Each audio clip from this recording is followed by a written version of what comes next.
Anyways, welcome, ladies and gentlemen, to episode 193 of the Planet Destiny podcast. We are back a week after, what was it, St. Patty's Day last week? Yeah, Yes.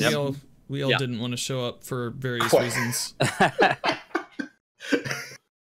Nothing here is ever planned. It was just one person was like, and that one person was me, by the way. I'm not going to be there because of... Reasons? Reasons. To be fair, Aura was also having like allergy stuff, so. Dude, I was this is sneezing for like 3 hours straight. And I don't know why. I I took every allergy pill, every nasal spray. I worked out. What happened was, apparently I'm allergic to working out. I got on the treadmill, like, be healthy today. And I got on the treadmill, I was working out, and afterwards my nose, my sinuses were like, hey dude, we gotta get all of whatever this is out of here. So you're gonna sneeze for the next 20 years. I hope you're okay with that. Just right now. Record a podcast if I can't stop sniffling, sneezing, coughing. It was bad. It was bad. That's your actual explanation to the doctor. Hey man, I can't work out. Every time I try, my body just flares up, and it's like, no, stop. I guess I haven't worked out since. And you haven't? Have you had a sneezing fit since? No, actually, matter of fact, I haven't. What? That sounds like empirical evidence to me, boys. We figured it out, Watson. We solved it. We solved the case. Well, there you go. Welcome back, everybody. We're here to talk about all the things going on in the world of Destiny, and there's quite a few things to talk about. We've got Thorn. We've got the ongoing conversation about enhancement cores that has popped up again over the past couple of weeks. We had Reckoning Tier 3, the Invitations of the Nine. There's quite a lot of stuff going on, and we've got a very special guest to discuss it all with. Damn it, Bennett! Yo! I'm like the worst guest right now because I've been out of town for a couple weeks for work, so I've had very minimal playtime, which I feel terrible about. But here's the thing: don't feel bad at all, because technically we've all been out of town, at least me and certain other people, because I've been out of town, in Washington D.C., shooting people in face masks. True, very true, and hoodies and beanies, playing the Division 2 because that game came out, and holy moly, is it good! Oh, it's great. It's a good shot people in beanies. In beanies. Oh yes. my god! All right. Specifically No. in beanies. Why do you think I'm not wearing one today, chat? I sent him a letter in the mail. Oh, You're my next. God, Oh, Yeah. You're next, Beanie Boy. That's right. But anyways, thanks for joining us for the show tonight. It's a pleasure to have you here, man. Absolutely, I'm excited, dude. Yeah, so this man is he's got quite a few accolades under his name. He is a Twitch partner, a Discord partner. He's affiliated with Full Sail, as I recall, right? I am. Yeah, I've been working at Full Sail for 12 years now, which is crazy. It's definitely like my longest job ever. Yeah. But yeah, man, it's great there. I recently was able to kind of like combine the two things that I love to do, which is obviously gaming and streaming, but then also at Full Sail, we just really have dived into the world of esports. Yeah. They built the largest collegiate esports arena on any college campus in the country. So right now I get to go around talking about all of that, really focusing on those efforts. We were in South by Southwest 2 weeks ago, and then we're over at Extra Life United this week. Just really trying to get out into those communities and be involved, which has been great. So it's pretty cool when your job actually focuses on the stuff that you're doing. Yeah. Pretty nice. That's the best, when all that work, especially if you go to school for something, all that work you put in, you actually get to put it to use in a job you're actually having fun doing. Exactly. That's the coolest feeling in the world. So that's a great way to start things off here. We like to take some time to focus on our guests, go through a little bit of an interview here. But for those who might not be aware of who you are, what you do, why don't we start there and give you a chance to introduce yourself to the audience? Yeah, absolutely. So my name's DamnitBennett. A lot of people call me Dammit, which is confusing because my name's actually Bennett. So DamnitBennett, either or, I guess. I've been streaming for since I think September 9th, which was 2014 when this one came out. Was my very first stream from PlayStation. I remember creating an account right when that whole announcement happened on Twitch, like, oh, you can stream from your PlayStation 4. It's going to be awesome. So I did that, and I started there, and had just been really diving into it ever since. Really focusing on obviously Destiny with the very beginning, but have kind of graduated into other things as we've moved along throughout the journey here so far. Right on. So that's funny because a lot of people, streaming, of course, has exploded over the past really half a decade. And a lot of people, they start their streaming careers doing that exact thing. When PlayStation 4 came out and you got the ability to start streaming directly from console, that's how a lot of people got started doing this. And it's one of the things I'm probably most grateful for when it came to this generation, just the ability to share your stuff right there without having to have any extra equipment. It's definitely something really cool. Absolutely. I mean, it made it super easy for anybody to do it. And I think that was a real, kind of enticing point for me, was to actually I just click this button and we're good. Yeah. And then once you got the taste of it, then that's when it started to be like, oh, wait, this is a lot of fun. I enjoy this. Okay, now let me set some money aside to start building out all of this craziness. I'm going to buy a computer. I'm going to do this. I'm going to do, and so on and so forth. So, obviously as time went on, I think you start to invest a whole lot more, especially if you're having a good time doing it. Yeah, it's definitely a great start. And I think everybody here spends a lot of time streaming, and that's one of the things I hear the most during streaming. Hey, I don't have a PC, I don't have a laptop, I don't have a capture card. How do I get started in streaming? And I always say, do you have a PS4? You got an Xbox One? Just use the share option. Yeah, the quality is surprisingly good. It's a great way to get a start in this. And if you really get a feel for it and you think it's something cool to do, then you can move on from there and get a PC. But you can absolutely stream from your console and have a rip roaring old time there. It's actually kind of incredible. Absolutely. It's always funny too, because I always say, just start there. Don't invest a ton of money right up front, because you may not like it. There's a lot of time that you're streaming and talking to yourself, and it's not as much fun. But that's the starting place. You got to kind of work your way from that. And if you invest a ton of money, hopefully you're going to enjoy doing other things with your computer if you stop streaming. Yeah, because that's a lot of money to spend on something you end up not liking. Exactly. Very expensive habit. Exactly.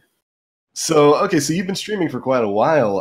And of course, obviously this is a Destiny-centered show. We don't have to talk about Destiny. We can talk about other games if you want to talk about other games. I actually want to do a show here where we just mess with the audience maybe sometime soon and just don't talk about Destiny at all. I think that would be a pretty interesting way to spend the show. But how did you get involved with Destiny? How did you first start off with that game?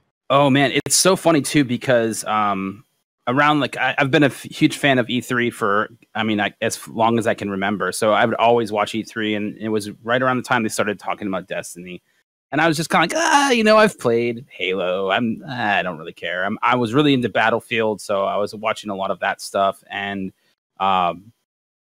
eventually I got a email from Sony for an alpha. It's come check out the alpha for Destiny 2 or Destiny. And I was like, oh, okay, well, it's free. I might as well play it. And then from that moment, starting it up for the very first time, landing in the Cosmodrome, I was like, how have I not been paying attention to this game? This is insane. It looks beautiful. It's an alpha. It looks beautiful. Everything feels right. Story's a little weird, but whatever. And, I just kind of went full on in that. And then, as you guys all know, that alpha turned into the beta, which was exactly the same as the alpha. So you replayed that. Then that beta turned into the open beta, and it was the exact same thing to replay that. Which I really feel that they were conditioning you to play the same thing over and over again.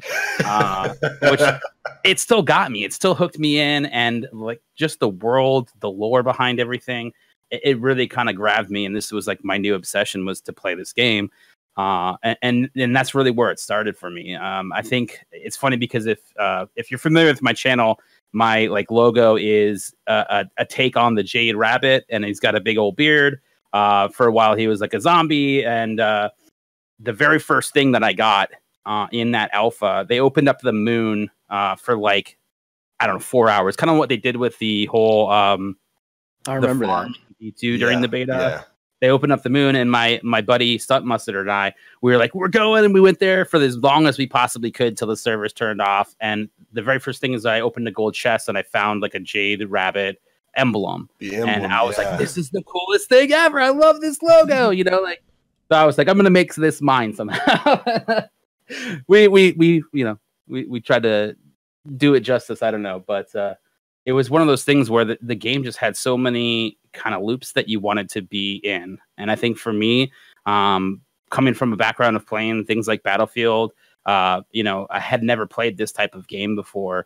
And it really made a lot of sense to me and kept me coming back and wanting to continue to play more. And then if you go to the other side of things with it, the community that I met, the people that I met playing, people I had no, you know, clue who these people were from across the world, you know, but you start playing with them, you start, you know, raiding with them every week, you know, and you start to build these friendships and relationships.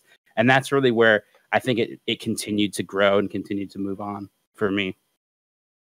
That's great. And I see so many common threads between so many different people when it comes to that, because we always ask people how they got started with the series. And one common thread I always see there is that it provided this kind of radically different experience that no other game at the time was really doing. Like, you know, we played shooters. I thought the same thing as you. Like, it's I've played Halo. It's just going to be Halo, but with like weird magic. And then, you know, you step foot out into the Cosmodrome for the first time, and it's like, oh. Step foot onto the moon, and it's like, oh, yeah. Well, what's going on here? And there's no other game out there at the time, and I would even say right now, there's really no other game out there that scratches the same itch that Destiny does. And I agree. There's definitely something special about it with that, man. I would absolutely agree with that. Especially going to the different locations. I think that was really cool too. You know, going to the moon is like, oh yeah, this is insane, you know, and then you start to find little treasures here and there. Really kind of continued to open up the world, especially in those early days. The loot cave, man. Oh, my RNG was so terrible in the beginning, and you know, but the cool thing about that was people came together to work together without communication to shoot at a cave. Like, it's silly, but at the same time, it was kind of awesome. Yeah. Especially that one guy who would just stand in it and prevent everybody from shooting it. Or the one guy who was on a mission would just roll by, making the spawns cancel for the next 5 or 6 minutes. I was like, oh, that's so everybody would start shooting. He's going to ruin it for everybody. Bully him till he leaves the area. Remember doing that over here. Hey, man, I'm trying to get my loot. Yeah, and there were so many different moments like that from the first game, and even I'd say a few in the second game. Speaking of locales, did you have a favorite locale from Destiny? From Destiny, from the very first iteration of the game, I would say probably Mars was my favorite. Really? Yeah, simply just because of just the coloring of the world. I just thought they did everything there really well. And it reminded me of something that I had, where I'd been or something else. And I could never like put my finger on exactly what it was, but I always enjoyed going to that planet. Just kind of seeing, you know, the cities and they're buried in the sand. I thought was really cool. Yeah. So it never made you want to get like a vacuum and just clean it up?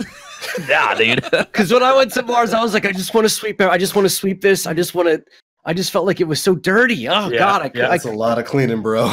Yeah, man. I just wanted to I don't know, get my shark out, just clean the steps or something. Yeah, I did like the overgrown nature of what was it, Venus? I loved Venus. Venus thought was gorgeous. It was great, and those locations just are almost iconic now in my mind, just because of how much time you spent there, and you go back and you start thinking about them, and it just like, it's like, oh man, I remember just sitting there farming this one specific thing over and over and over. Yep. Which doesn't necessarily happen in D2, which I feel like is a miss, but it, you know, hopefully one day we can get back to the world that we all know and love.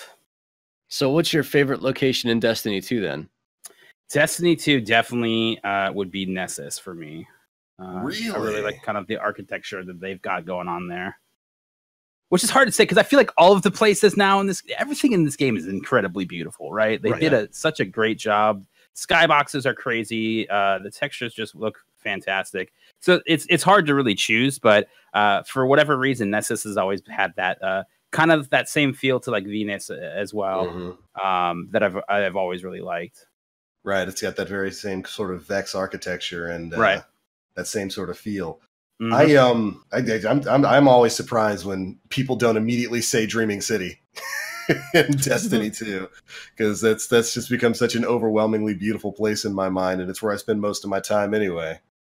I agree. I think playing a lot of the new content has like, I haven't gone to the Dreaming City in like a hot minute, which is weird. Just because I'm trying to like, being on the road, this new job, not new job, but like this new position that I've been doing, it has me traveling quite a bit, like way more than I ever thought that I would. I was at TwitchCon last year, went straight to BlizzCon. We were out at, like I said earlier, South by Southwest. Come back, do this trip, or went to Extra Life United. This week I'm flying out to PAX East. So it's just like, it's constant. So it makes me have to like run in and try to do as much of the new thing as I possibly can. So I'm missing weekly bounties. I'm not getting my drops, and I haven't been back to the Dreaming City in a bit, but it is a beautiful place for sure. Yeah. So, and that's kind of a natural way to sort of take the conversation. How much Destiny has anybody here played in the past week or so? 100%. 100%? Okay, 100%. you and Nim can take over the rest of the show then. We're good. Everybody else is done. Baby. We're all done. Because I've played maybe an hour or two. Yep. I've been in the Crucible all week. I played a bit on Tuesday, but felt guilty for not playing Division. And then I played a little bit last night to do Scourge. But yeah, Division has really kind of taken my entire festival. It's so good. I got when the new Apex Legends season dropped, they did that bounty on Twitch for only one day. So I was like, okay, we'll start with an hour because that was the requirement, and I ended up playing like 2 hours of it. But I forgot to start the bounty, so then I had to play a third hour of it to get the bounty done. And then I was like, well, I can't play Destiny tonight, so I just started grinding the Division as well. And then I did obviously Zerwatch with Carolee on Friday. That was pretty much my 2 hours of Destiny for the week, which I'm embarrassed to say was it. Where is Zer this week? Zer this week. Easy. Okay. Yeah. Winding Cove, yeah. Exclamation point Zer in chat. Right. I have not done the invitations of the 9 at all. Really? I won't spoil it for you, but it's kind of a big deal. They're I've been cool. watching them. I've been watching them through Bless. I already saw it. Oh, okay. They're good. Here's the thing that really sucks is so on Friday we were the Friday before we were at South by Southwest. We actually went to a little gaming center that we found in Austin because we were originally supposed to stream and do Zerwatch from the South by Southwest gaming floor, but then they had to push that one because we already had 2 slots later, Carolee and I, and essentially we're like, okay, we scramble, figure out how we're going to do this. It's going to be a big Zerwatch. Just obviously the invitation of the 9 is here. So we found this place. We did it. We played for a couple hours, but then we went about our days and obviously we did our streams from there, but they didn't have Destiny on the computer that I was on. So I never finished the initial invitation of the 9, which meant that this week's one I can't get until next week. So I'm going to be like indefinitely a week behind. And it sucks because it's like, hey, people are coming to your channel and your website to see what the new thing is that Zer has, and I don't have it. I'm going to be always a week behind. So that's a bummer. But sadness. But at least we know now that you have to complete it from Friday before and until reset. Like you'd have that little bit of time. Apparently, Damage came into chat and said that they're looking to push a patch that will allow you to play it for the whole time. From up until Zer leaves. Or from when he comes, that would be the reset of that whole thing. But like in other words, a catch-up mechanic allowing people to get caught up if they miss a mission, not having to wait a week or be a week behind. Because it seems a little bit weird that there wouldn't be some kind of catch-up in place where you could play through the quest line, at least to the point of where the game itself is advanced to. That just seems strange to me. Yeah. Hopefully they will. It was just when he came in chat and said, I was like, oh man, that is not good for me. Rest in peace. Yep. That's probably the only PvE thing I've done in the past 2 weeks was the Zer. But I haven't even done the Alliance Allegiance quest. I haven't finished it either. The Drifter. I didn't start it. I haven't even started it, let alone, because you got to play Gambit. Yeah. Yep. It's a lot of Gambit for sure. Yeah, I had a weird thing where it wouldn't start on my Warlock after trying. I was able to open it on my Hunter, but wasn't able to open it on my Warlock. I think I have to do Tier 1 Reckoning on my Warlock in order to do that. I think so. Yeah. Yeah. Yeah, I think. Yeah, so that was, I don't know. I was slid it on my Titan because that's the character that has the Gambit Prime gear on it. So I was able to at least begin it. But I think I was in such a rush to play that I just didn't do it. So did you choose a side, Aura? No, I don't think I chose a side yet because I went to look and I figured out that I haven't played on a character that isn't my hunter in 2 weeks. So I picked up my hunter and it's like the beginning thing, and I'm like, oh yeah, I haven't played Gambit on this character yet because I don't know how to play PvP as a Warlock or a Titan anymore. I can't even I don't know how to do it at this point. So my wife, being the wife that she is for my birthday, which was Friday, bought me this water bottle that is the very nice symbol of the hunter. Yeah, so that's who I am now. I like that. Happy belated. Thanks, man. It was a wonderful birthday. Trash, tossed in the garbage. Yeah. Well, I mean, at least I don't run spectral blades. Oh, rip. Yeah, I'll give you that one. All right, you're an all right guy, Aura. You're an all right guy. So wait, because didn't the Thorn? We haven't had a show since the Thorn came out. Nope. So who is besides Dan, who's 1 kill away from doing the strike, and I will be. Who refuses to do it out of principle? Out of principle, I promise. Refuses to get the kill. I promised him to get the Thorn. Do it. Do you have it, TBO? Yeah. I got Thorn the first day. Well, TB, you've been out of town. Good job. Yeah, I am out of luck on that one. I got the quest though, so I started it. I found the little camp area. We're good on that first part. Step, man. Yeah, you're on your way. You're halfway there. It's a pretty wild quest. Not especially hard, but very lengthy. It's a very lengthy quest, especially when you get into some of the stuff with the PvP at the very end of it. Right. One thing I really liked about it, and it's something I hope that they repeat for incoming exotic quests, is they give you an option for most of this quest to either complete it in PvP or in PvE. Like until the last 2 steps. The last two steps. Don't they have like a void? Like you have to do something with, like they do an homage to the original, which I think that's pretty cool. I'm glad they did cool. It's the same as what they did with the Last Word. Yeah, it's a throwback just like they did with Last Word.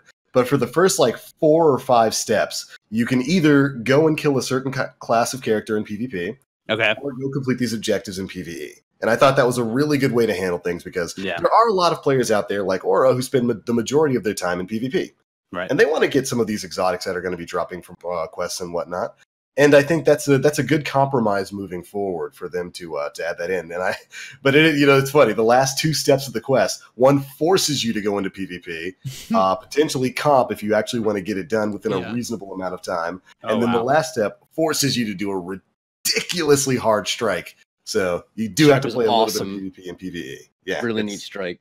It's a crazy strike. I hadn't touched comp at all.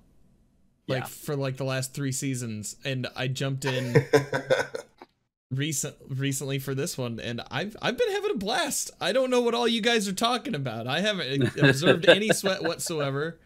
All I've been killed by are the Ikelos hand cannon. I mean, that must be the top tier meta, right? Because everybody's trying to get their void kills. You're rolling in there with decent guns, and everybody's trying to hit you with the Ikelos hand. Yeah. God, I don't want to talk about that gun. Of course you're having a good time. I don't even want to talk about it. So the PvP was a little bit different this time around. It was neat. You had to kill 50. You had to kill 50 Warlocks, Hunters, and Titans, right? Depending on what step. Yes. Yeah. And I thought that was going to be harder than it was. Yeah. I bailed on the PvE side of things after the first step. And you saw those 20 Nightfalls, and you were like, no. I jumped in, and I got the Titan step done in one game. It was done in one game. I got enough points for that one because it's 3 points per kill on the character. Yeah. So I got those done in a matter of 2 games. Then it got to Void, and I made this claim on the last time the podcast was live because I use an Erentil that is Void that I'd be done in no time. Well, it turns out that if you use any Void gun that isn't a hand cannon, it takes 3 kills to get 8%. 1%. Wow. So I'm out here slaying with my Erentil, making no progress. So I was like, I have to do this. I have to pull a Void hand cannon. What are my options? I didn't play Year 1 on PC. Sans the Ikelos. So here I am with what might be one of the worst guns in the PvP environment to have ever existed. Trying as hard as I can my God, I am bad with hand cannons, and that gun has no range. Yeah. 2 things. It does like 11 damage from very far away. So when I finally hit my shots, oh man. But I got it done within the first 26 hours. I didn't get it done the first day. I ran out of time, but yeah. I wasted a lot of time using the fusion rifle is what the problem was. You know, and I didn't play comp at all. Apparently, if you played comp, you got even more of a percent per hand cannon kill. The problem with that was incredibly fast in right. Yeah. If you got kills, and if you're because some comp games you just get like maybe 8 kills a game.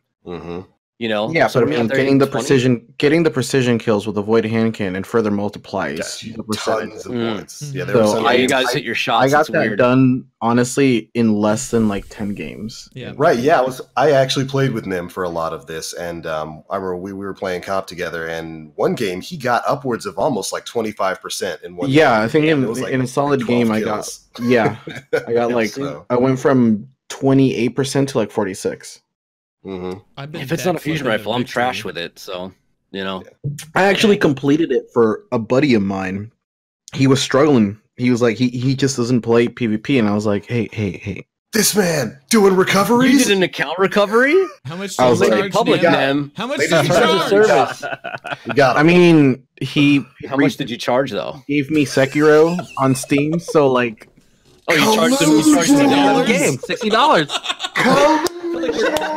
Market or something. That was all on him. I just like to put that out there. He's my bud. He volunteered it for me. He's my bud, and he doesn't like playing PvP. So I was like, dude, here's my credentials. I got you, fam. So we traded for a little bit, and I did it for him in that evening.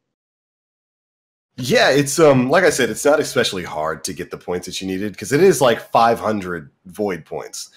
But I wish Bungie were a little bit more clear on what was going to give you what, because yeah, you could run into a game and you can run in with an Arintil and get drop a 50 bomb and you'll get maybe like 2%. Yeah, which is almost what was happening. Yeah, and that's ridiculous. That's super ridiculous. And I wish with this they would have just been a little bit more clear. Maybe just been like, okay, go into Crucible, get void kills. Every void kill you get is 1 point. Void hand cannon kills are 3 points. Void hand cannon kills in comp are 5 points. And then a streak multiplier on top of something like that. That would have been nice. Yeah. But at least they would have upped it to like 50 kills instead of 25, you know? Yeah. I feel like that's what a lot of people see, the 50. Oh, I'm not even going to try that, right? Right. The high number. So they just like divided into fractions as far as like what you actually got. That's what it sounds like. I haven't done it, so I'm talking out my ass. Isn't there an Iron Banner buff as well? Yes, Iron Banner is a buff this upcoming week. Yeah, right. That's it. I'm glad you brought that up. So because we have Iron Banner, of course, coming up this week. So for all those people out there who didn't get a chance to get their Thorn done and have been dreading going into comp, Iron Banner is going to get you the same bonus modifier that comp would get. So you don't have to set foot in comp. You can just go into Iron Banner and you'll get the same amount of points.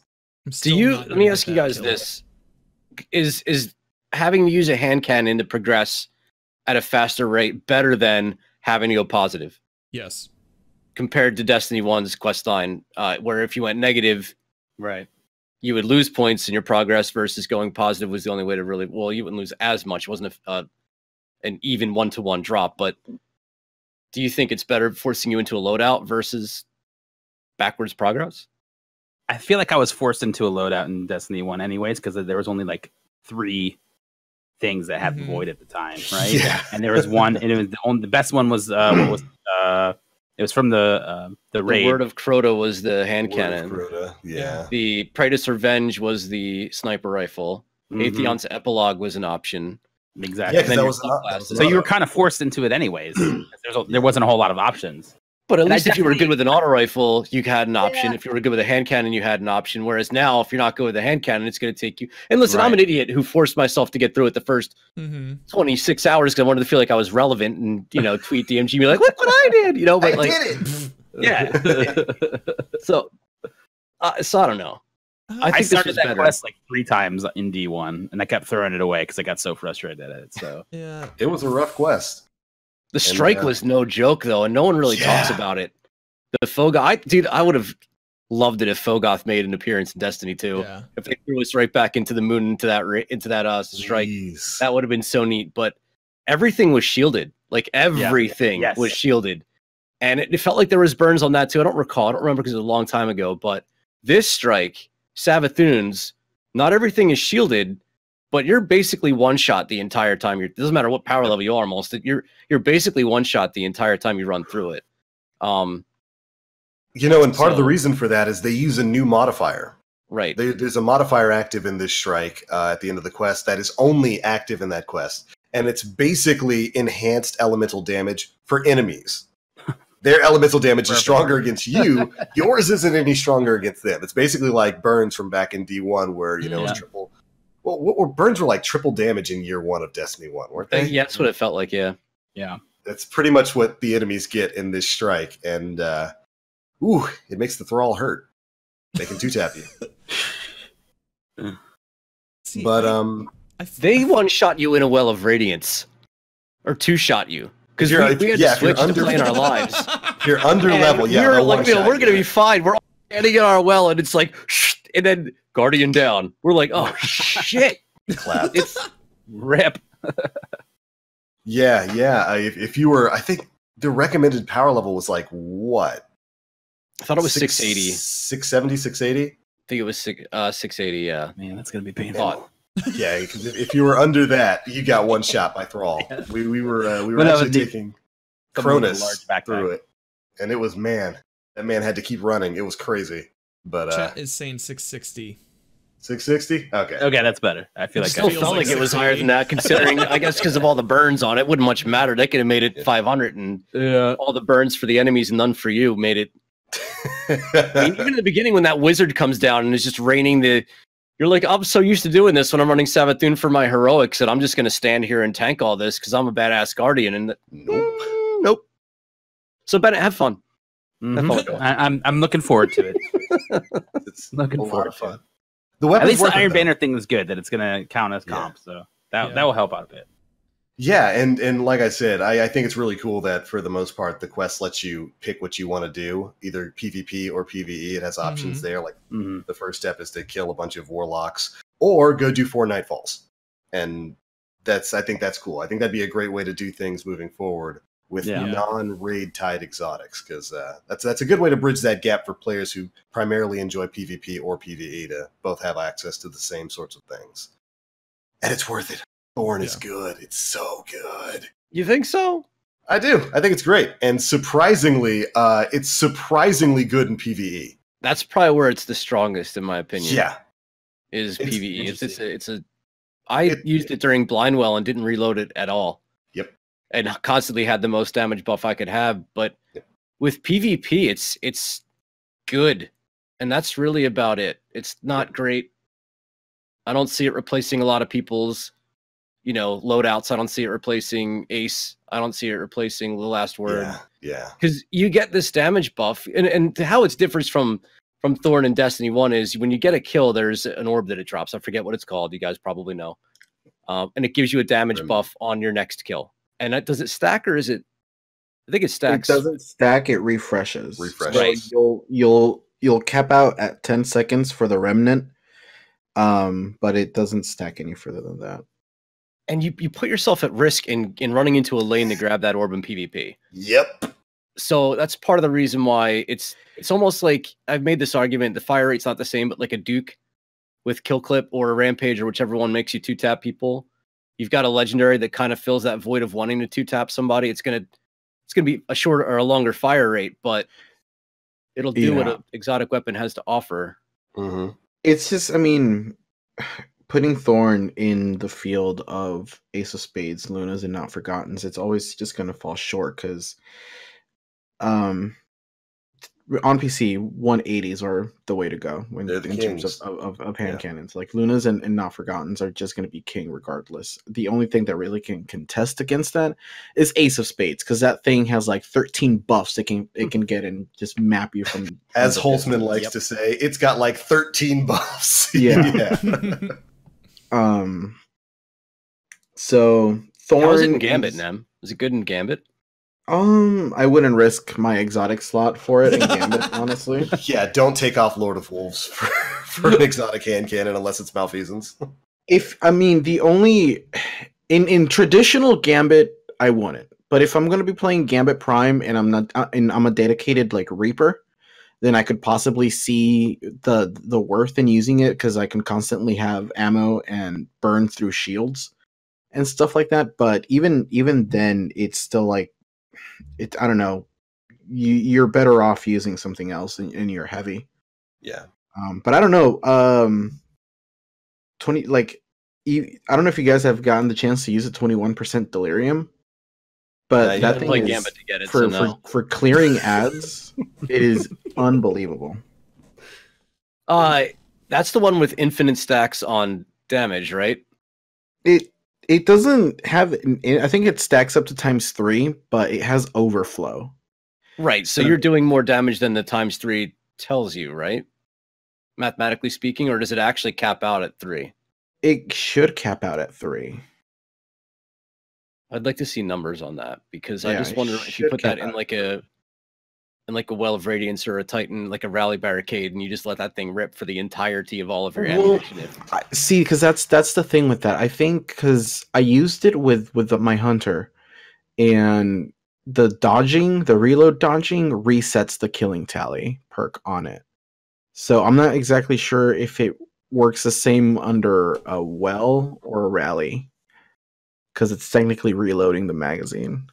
I think they already made a statement that it works differently with Rally Barricade and Well, since that doesn't end the buff. The buff. I haven't used it with them. I've used it on my Hunter when I got it, but it's a fun gun, dude. It's a really fun gun. But yeah.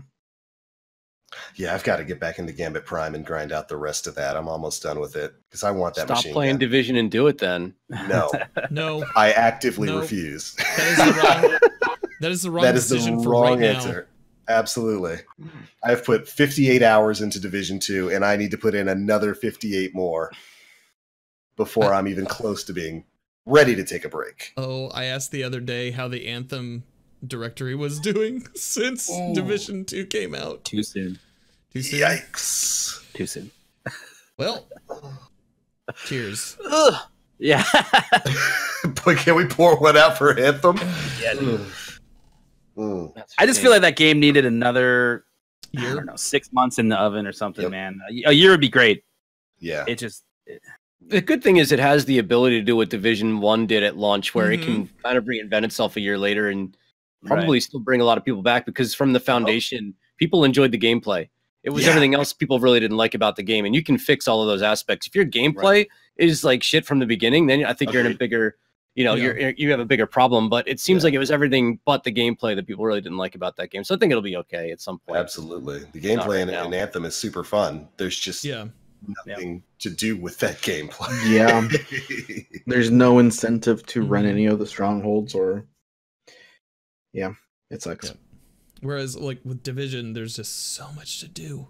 It's insane. I love it. Every time I clear out that stupid map, something happens and it entirely refreshes. Like, whether you jump for world tiers in in-game or what. It's like, oh, well, guess I got to go back. Oh, darn. Got to go take all those control points again. Yep. It's great. And they just keep throwing stuff at you. And we haven't even really reached true in-game. World Tier 5 is still coming. And, good launch. Division 2 has had a really good launch. I'm really enjoying my time on that. It's pretty impressive too, knowing how in Division 1 I definitely quit like in the first year. Just I got so frustrated because you walk in the dark zone and just like done. Yep. Yeah. Someone would just snipe you out instantly, and there's no way to get back in. And so that got really frustrating. And then I think like from the background in Destiny with like cheeses, like flying over the bridge at Crota, like that was fun. That was fun. Didn't really hurt anybody, but like breaking through a wall to like just shoot a tank and then it just blows up, like that seems kind of shitty. So I was just like, I'm gonna let this game be whatever. And I eventually came back to it, like talked about after like a year or so, they really made a whole lot of improvements to the game. And that's definitely when I started to enjoy it a lot more. But man, this came out of the gate like so well, and really, I heard a lot of comparisons. I feel like this is Division, 1.5 or whatever, and it doesn't seem like a sequel. But I'm like, isn't that the best part of a sequel, where it's not completely so different, but you feel naturally able to go straight into it and like, understand a lot of the things that are happening. And so I think they did a really good job, and the content's there, man. That's the most exciting thing for me about that game right now, is that it just, you know, I obviously being on the road, I hadn't had a whole lot of time to play, so finally just made it to like level 30 and started doing end game, and then I'm up to like, I think World Tier 3 now is where I left off today when I was playing.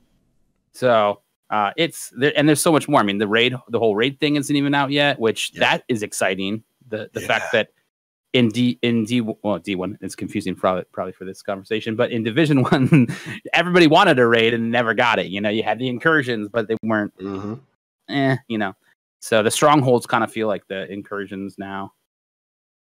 Yeah, 8-man content, and it's something that a lot of players have been asking for throughout, because you know, people were always comparing games like Destiny and Division, even though they're fundamentally different on gameplay styles and stuff. But it was that was something Massive definitely listened to, and some of their devs have spoken over the course of the last couple of years about things that they wanted to add into the game. A lot of them are Bungie and Destiny fans, and they wanted to move stuff like that. And we got it. We got a raid in Division 2. It's here. Waiting for it to release, and I can't wait. I'm going to be ready for it. It's going to be a lot of fun. Does an 8-man multiplayer activity set a bar for Bungie moving forward for what could possibly be a Destiny 3?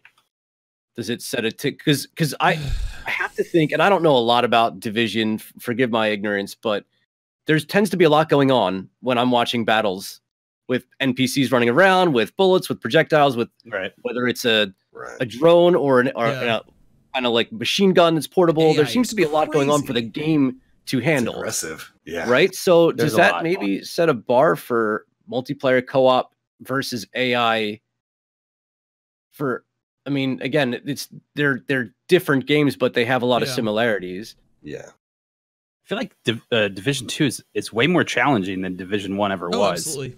Like it's punishing if you don't take cover, like, and you don't like utilize your skills and all of those types of things. Like it can be incredibly punishing, which is great, because it's, I mean, especially if you're playing it solo, which I definitely kind of recommend when you first start out, because that was actually a lot of fun, having to be like, oh, I'm almost there, and then I died, and like, man, I'm, you know, have to start over again, and you just keep running that loop, but each time you try something different, and that was kind of fun of it. Eventually, you know, you probably want to play with your friends and make it a little bit easier on yourself, but I know a lot of people that are going through that route right now that are really enjoying that solo kind of yet punishing aspect of the game.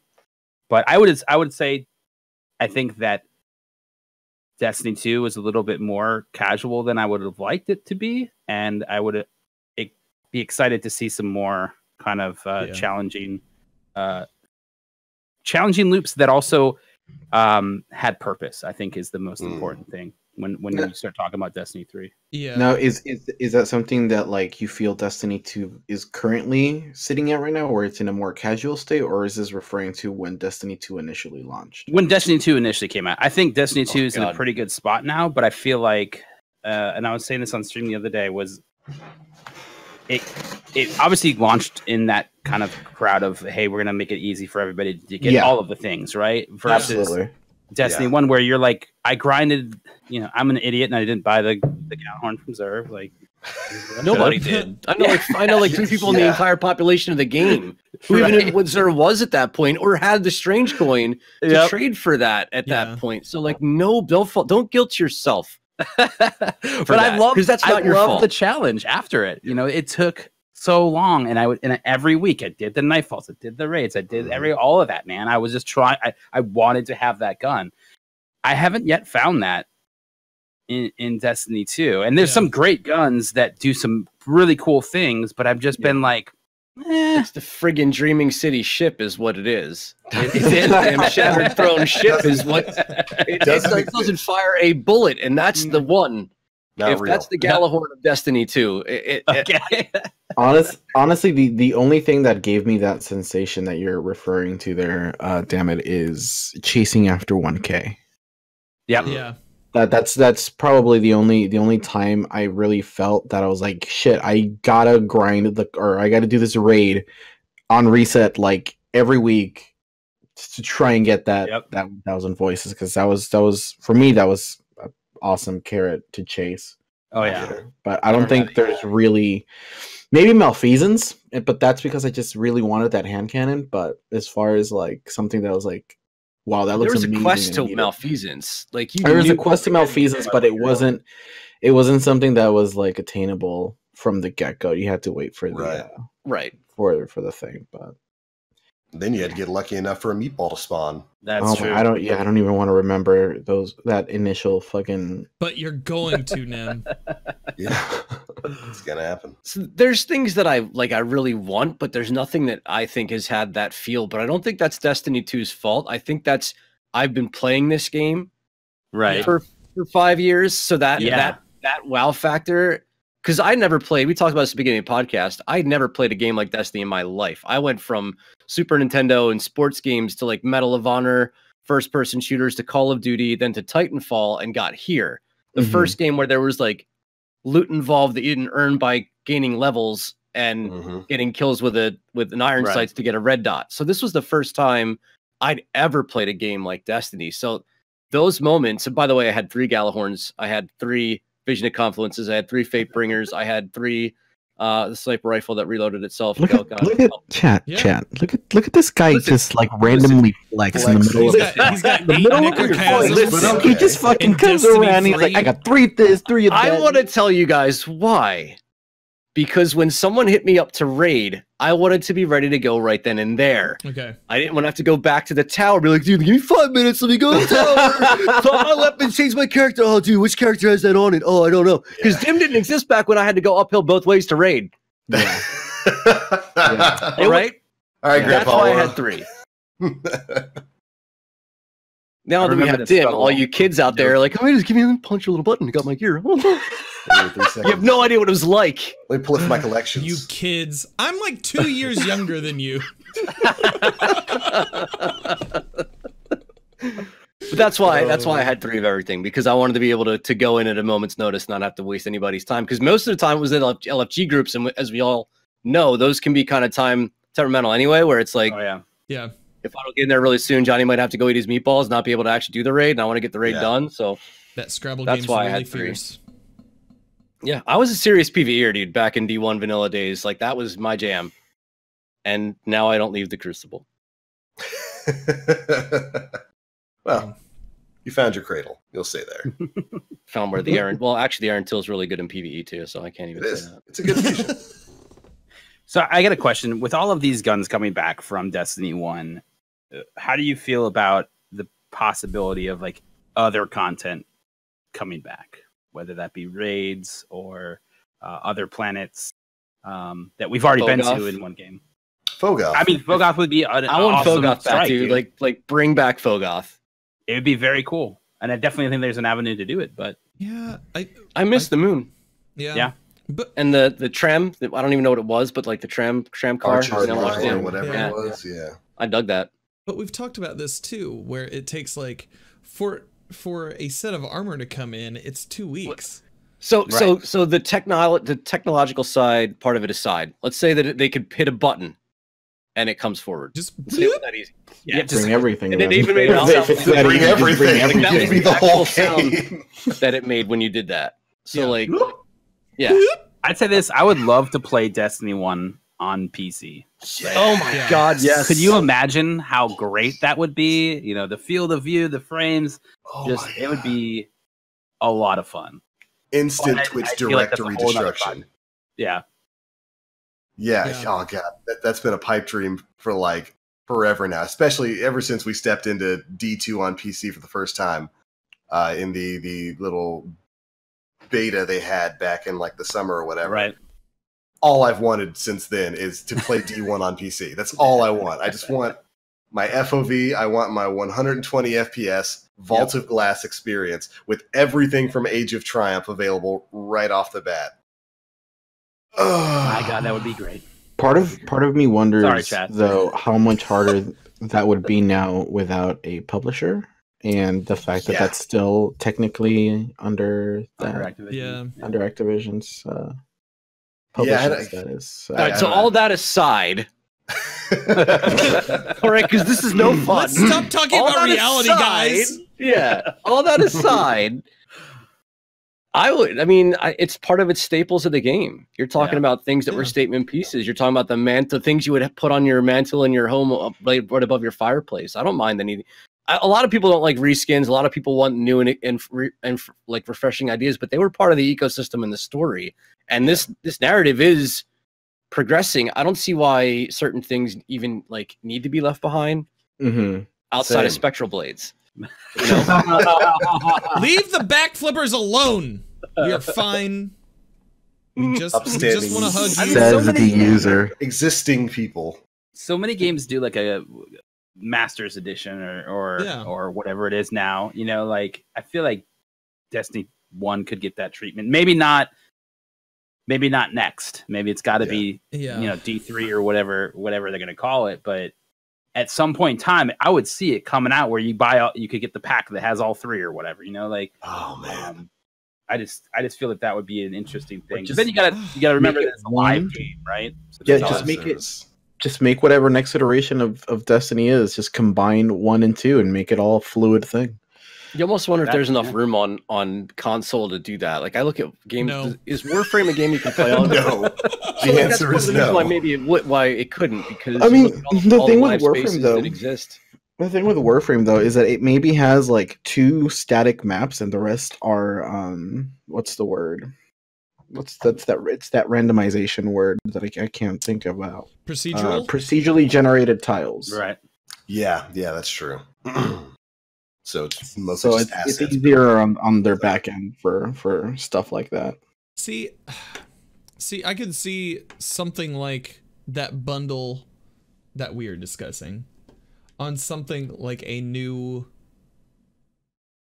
platform, such as like the Stadia.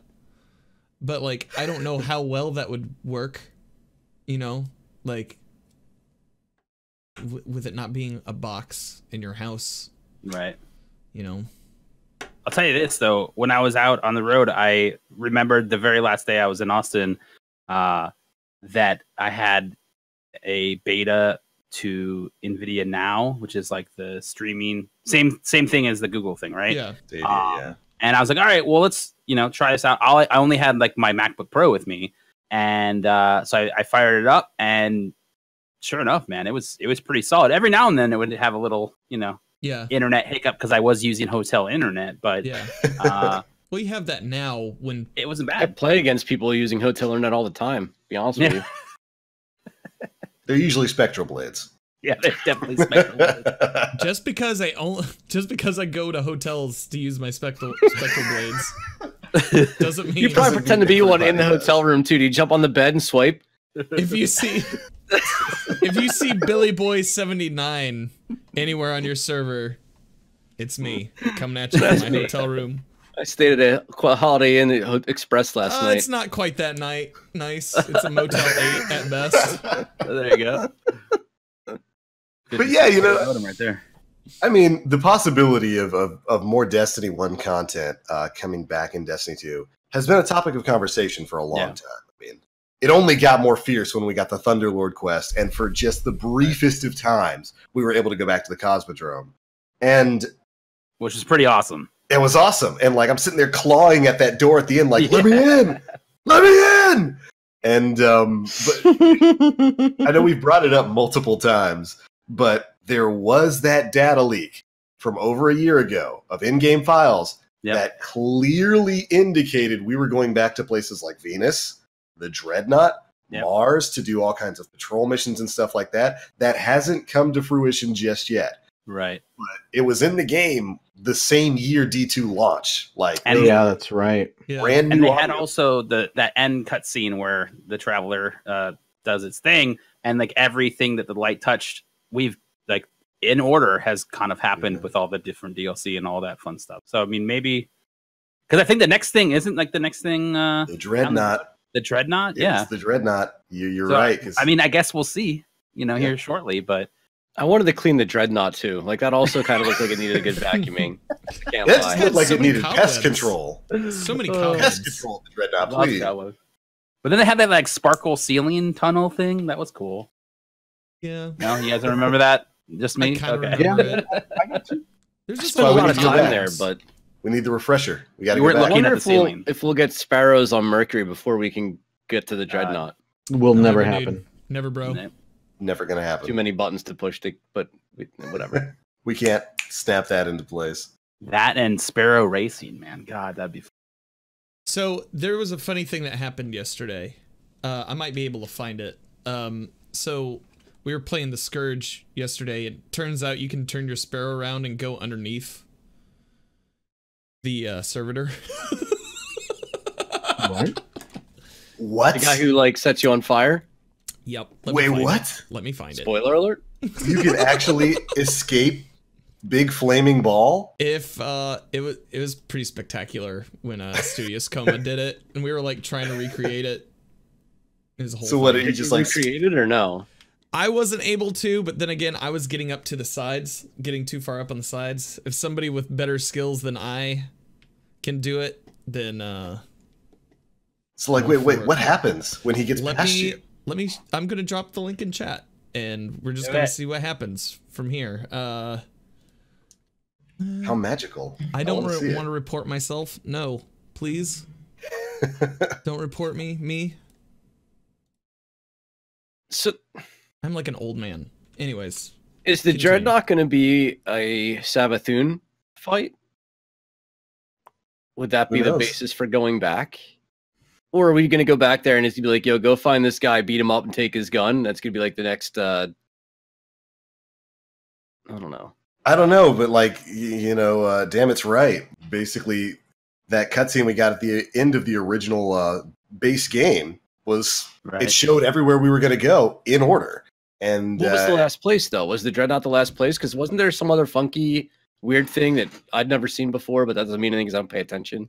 There might have been. I know There is it some was, funkiness there, but I feel like that was Definitely what we've gotten so far. Yeah, it showed Mercury first, then it was Mars. I want to say after that, It was Mars, then the Reef, and then the then it was the Dreadnought. Reef, which Right. Dreaming City and all that kind of stuff. Then it was the Dreadnought, and then if there was anything after that, I don't remember. But I know Dorito after that was ships. triangles. Yeah, the triangles. There we go. Yeah. Big old Right, and the Doritos. triangles are the things I have no idea what they are, right? We don't know what that is. No We clue. do not know. Do you know there's, and it may be nothing, but it kind of raised my eyebrow when I heard it. In the first Invitations of the Nine, there's a line that the emissary says that there are 3 who have transcended their design. Right. The first, an hourglass counting down with infinite patience, and then the second, a forgotten blade sharpened anew. Mm-hmm. And that one right there, it kind of sticks out because, I mean, what do we know that fucking uses blades in their lore? The sword logic, Hive. Mhm. So we Dark don't Knight. know. We don't know if they're either referring to somehow Oryx or for the people who are really, really into the lore, Teox. Wasn't And- Korea in the running for that Korea, as well? yeah, but Korea is not really Hive or Yeah. goes with the sword logic. Just You know, a Vex that smells like Hive. yeah, she's a taken Hydra. Hydra. Yeah. Yeah. Smells like shrimp. That first one though is interesting too because there's a lot of speculation going around about the hourglass counting down with infinite patience. I've heard rumors and talks and stuff like that of a possibility that I've heard Kabir's name being mentioned in there somehow. I haven't heard that name in a long time. Vault of Glass. Yeah. Yeah. So Yeah. No pun Let's see. intended, I guess. I ever lost to this? Whatever.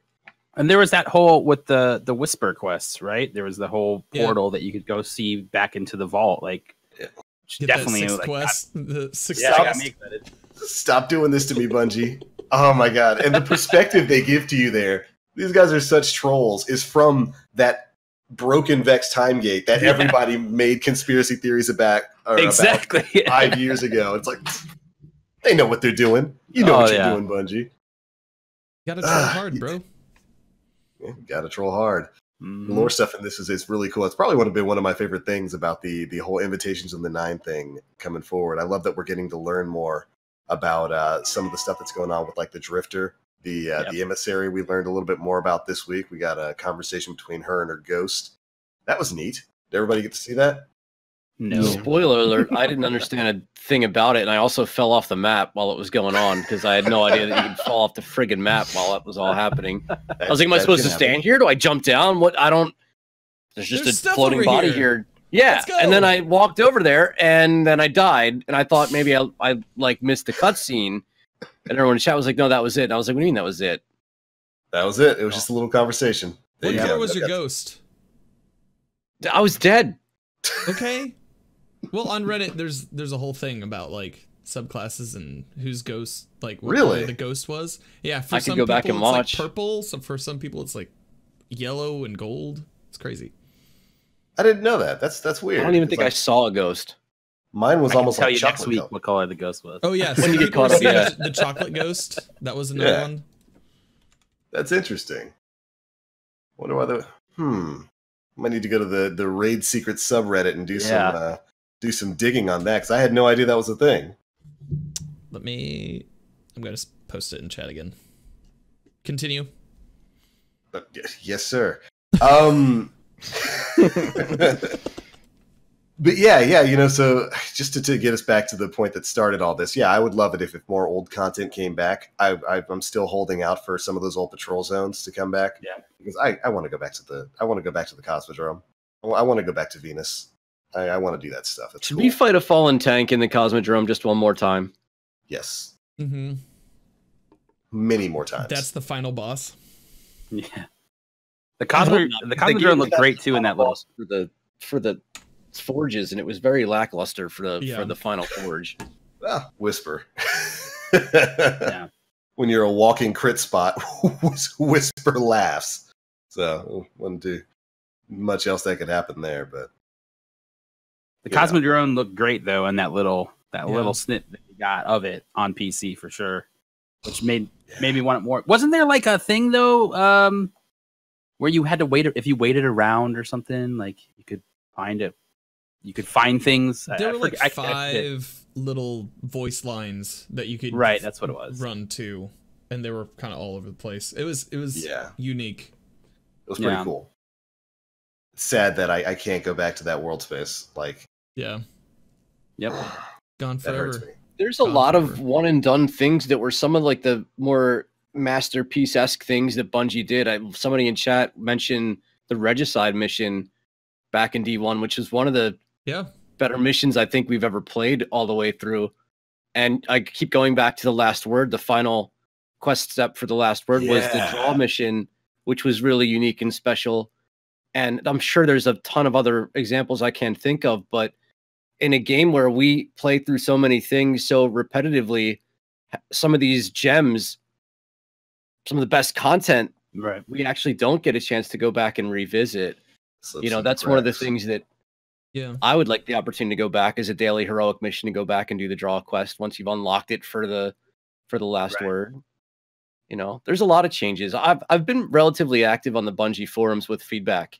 On a multitude of different things to try and see if maybe, because apparently they read them, and I've been very respectful, mind you. I've been very. I'm not even being sarcastic. I've actually been very respectful in so doing. A very upstanding young gentleman that I am. Oh, well, you're doing it wrong. You're supposed to throw as much salt as possible. That's not the way to do it. Like even during the Bungie bounty, I was watching the Gambit, which was an incredible show. It was such a great show that they did. And like chat is just saying Trials of Osiris. Yeah. Like it's all like. Why do you think anybody's gonna respond to that? Yeah. Well, what was it? Wasn't Lars? He posted something like a couple weeks back where it's like, look, this like your critique only goes so far, depending on how you state it. Right. I think it was like back. Yeah, it was my hot take on good criticism. Your crit is a lot stronger when researched before giving an opinion. Related, do not rely on hearsay. Makes your message easier to ignore or dismiss, which means people may not hear you. Being empathetic is also powerful. This is from March 20th. Yeah. And I feel like that particular one maybe not just in concert with the trials change, but possibly something else we need to talk about.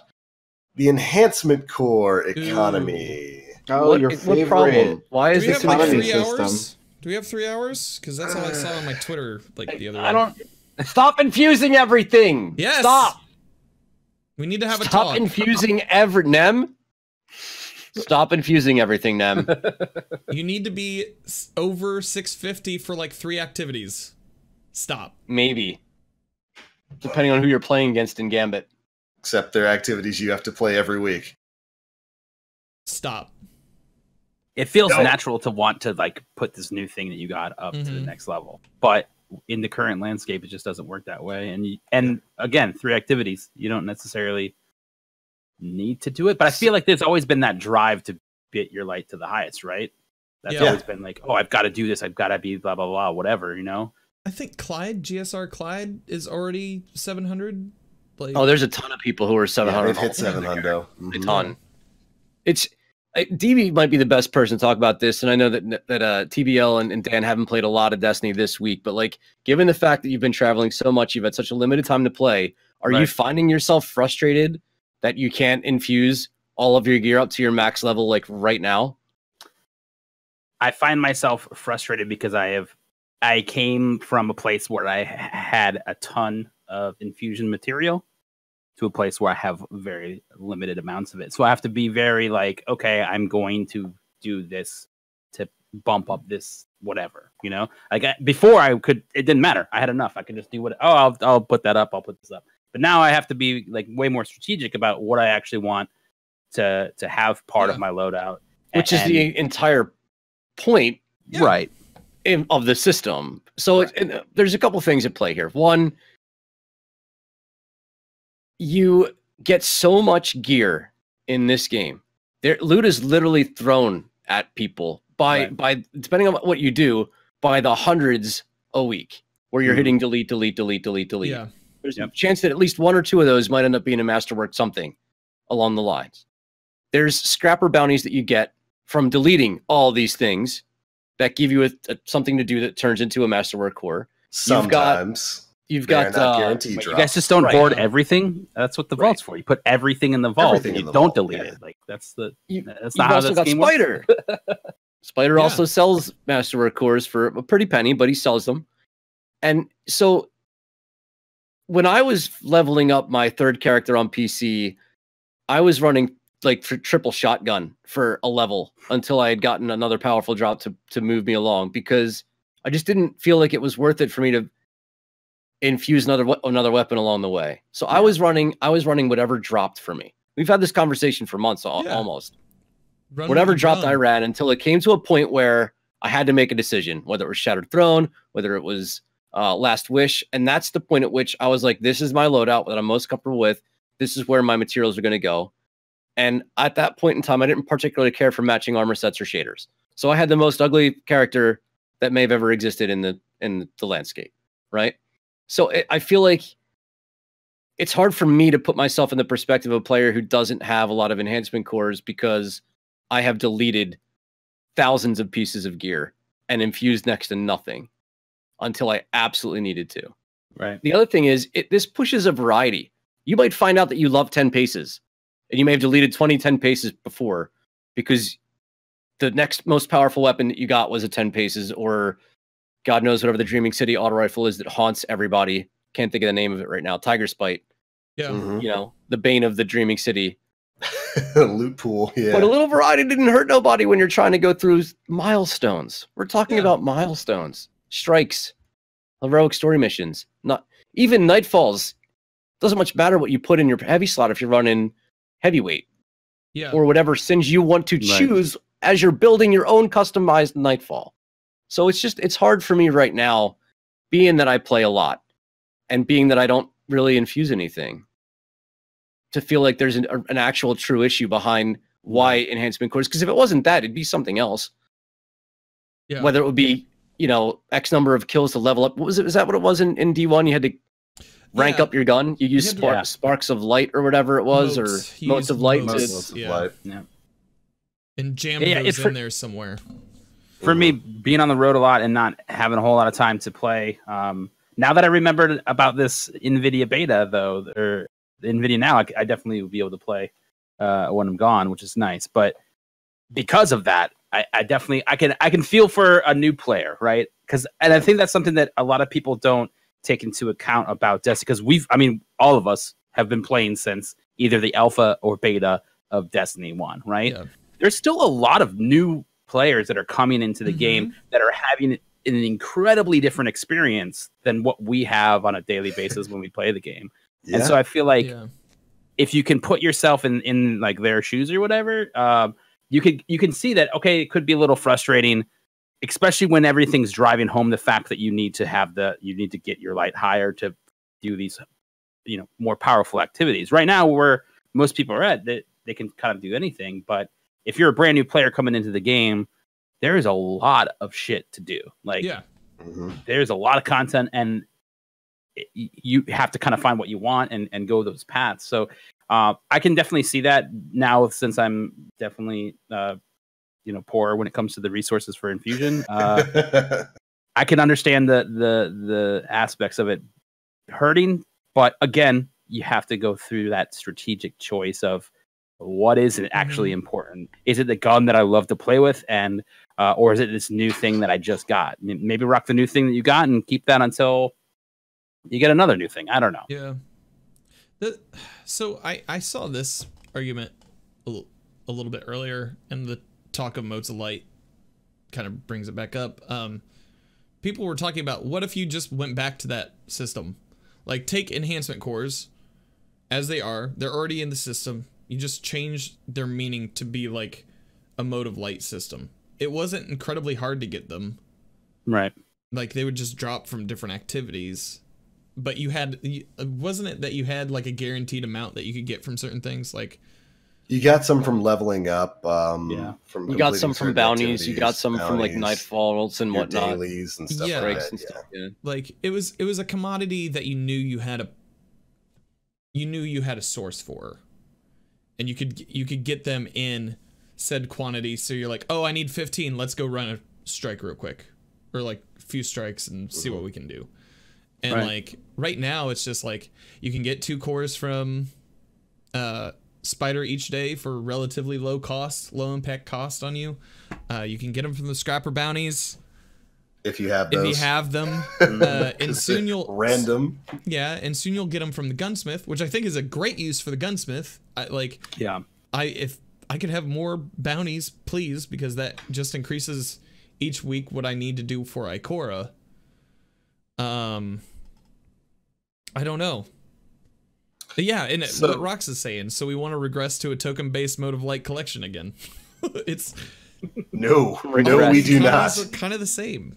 Absolutely not, Rox. You stop that right now. Is it an enhancement core issue, or is it a progression system overall issue?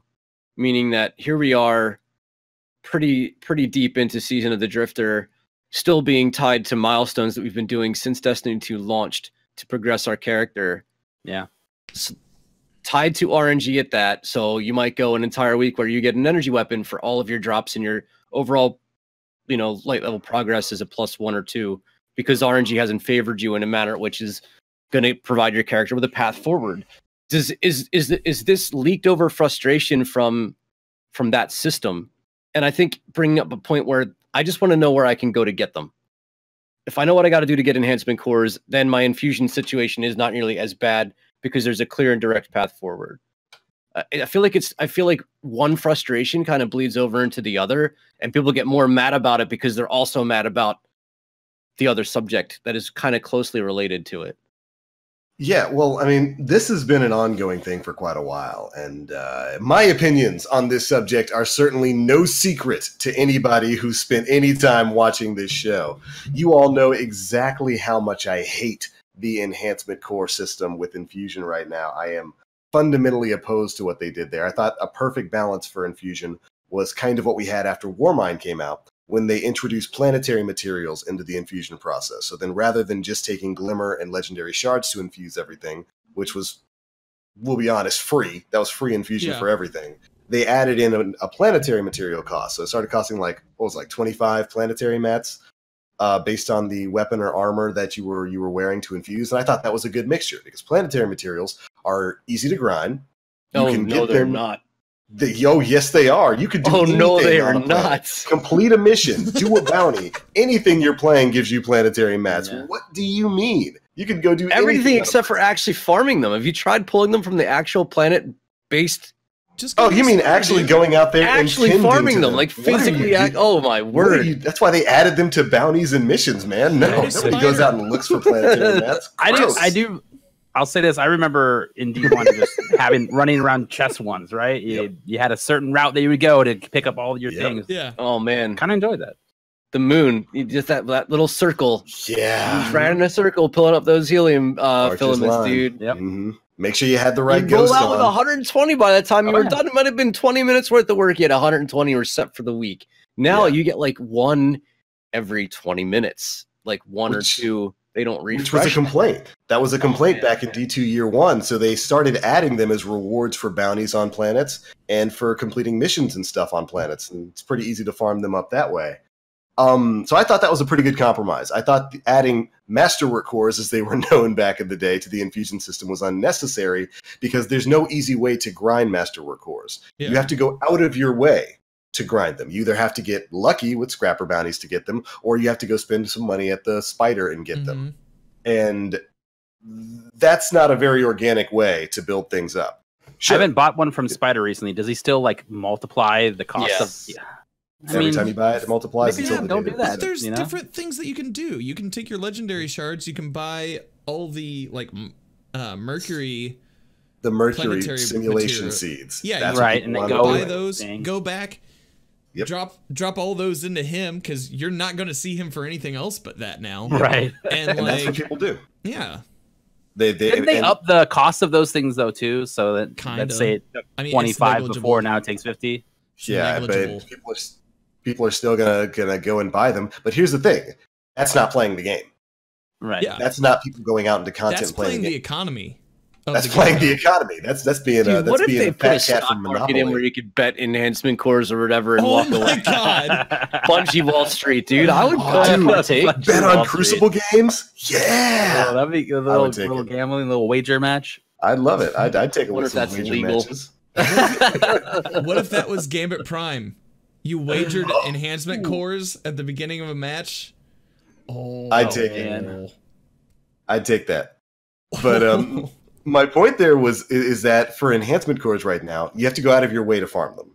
And that's not fun. Like, it's either finest matter weave, you build up a lot of those, go out and just start killing things, or you have to get lucky enough with scrapper bounties. What they're doing here, I kind of like what they're doing with the Banshee thing, where they're taking the scrapper bounties. I don't think they should be taking those away, but where they're adding bounties to Banshee that give you a set goal to do, I think that's a good idea. I'm not exactly sure it should cost gunsmith materials, because that economy is still a little out of whack right now between buying mods from Banshee and Ada, and the number of gunsmith mats it takes to buy a package from Banshee himself is still a little crazy compared to other things right now. I think it maybe should cost a Glimmer, especially if they're going to be on a daily reset sort of thing. Yeah. But I really still don't like the idea of enhancement cores being a part of the infusion process. Part of the problem I have with that is the original goal for enhancement cores, masterworking. I haven't fully masterworked a weapon or piece of armor since Warmind. Oh, not a single one. And bro. When it's been a long time. Fully masterworked blast furnace, fully masterworked Aaron Till, fully masterworked tractor cannon, because we got to kill spectral blades. Yeah, but that doesn't take any enhancement cores. Fully masterworked armor sets for Solo Shattered Throne. That was my big motivating factor for masterworking armor, was solar gear for Vorgith, because living that little split second you got against the Wizards was a matter of life or death for Flawless Run, and Arc for Dolankaru's room. That was my big motivating factor for masterworking armor. So I have, but it doesn't make a difference in PvP. I'm not going to survive a Nova Warp because I have a Void Masterwork set of armor on, right? Yep. So I think that every point you've made is 100% valid, and I agree with it 100% the way that you presented it. But I think part of that falls on the lackluster performance of masterworked armor sets as well. Part of the reason why I haven't infused is not because you don't have the cores. It's because there's actually not really a reward for doing so. Well, there's certainly weapons I'd like to fully masterwork that I don't, because I either don't have the cores for it, or, you know, because it takes what? How many cores total does it take to fully masterwork a legendary? I want to say like maybe it's like 20. Yeah, is it's like 20. By the time you're said and done, is it like 20? Yeah, that ain't happening. that ain't happening, Chief. Because it's like 5 by the time you go from 9 to 10, right? I think it's a lot. And one of the things I noticed when Bungie was talking about this in the TWAB this week, they brought up the fact that they check the statistics for how often people are infusing items, and they use that to kind of base some of their decisions here. And I saw an interesting response. I would kind of love to see what the statistics are on people fully masterworking gear is. How many people are fully masterworking the gear they have and whatnot. I'd love to see the numbers on that. But if Bungie really wants to go with, and I see Chad here saying, that's why I kept all my masterwork guns from year one. So did I. The only masterwork weapons I have that aren't exotics, because those don't take cores, are the ones that were from year one, you know, that drop with fully masterworks. But so the Dawning was fully masterworked, right? The gear at the end. Yeah. Yes. And I think that was great in that time period. You got to play with fully masterworked gear. Your super would come back super quick because there's tons of orbs all around. Like everything you had was it.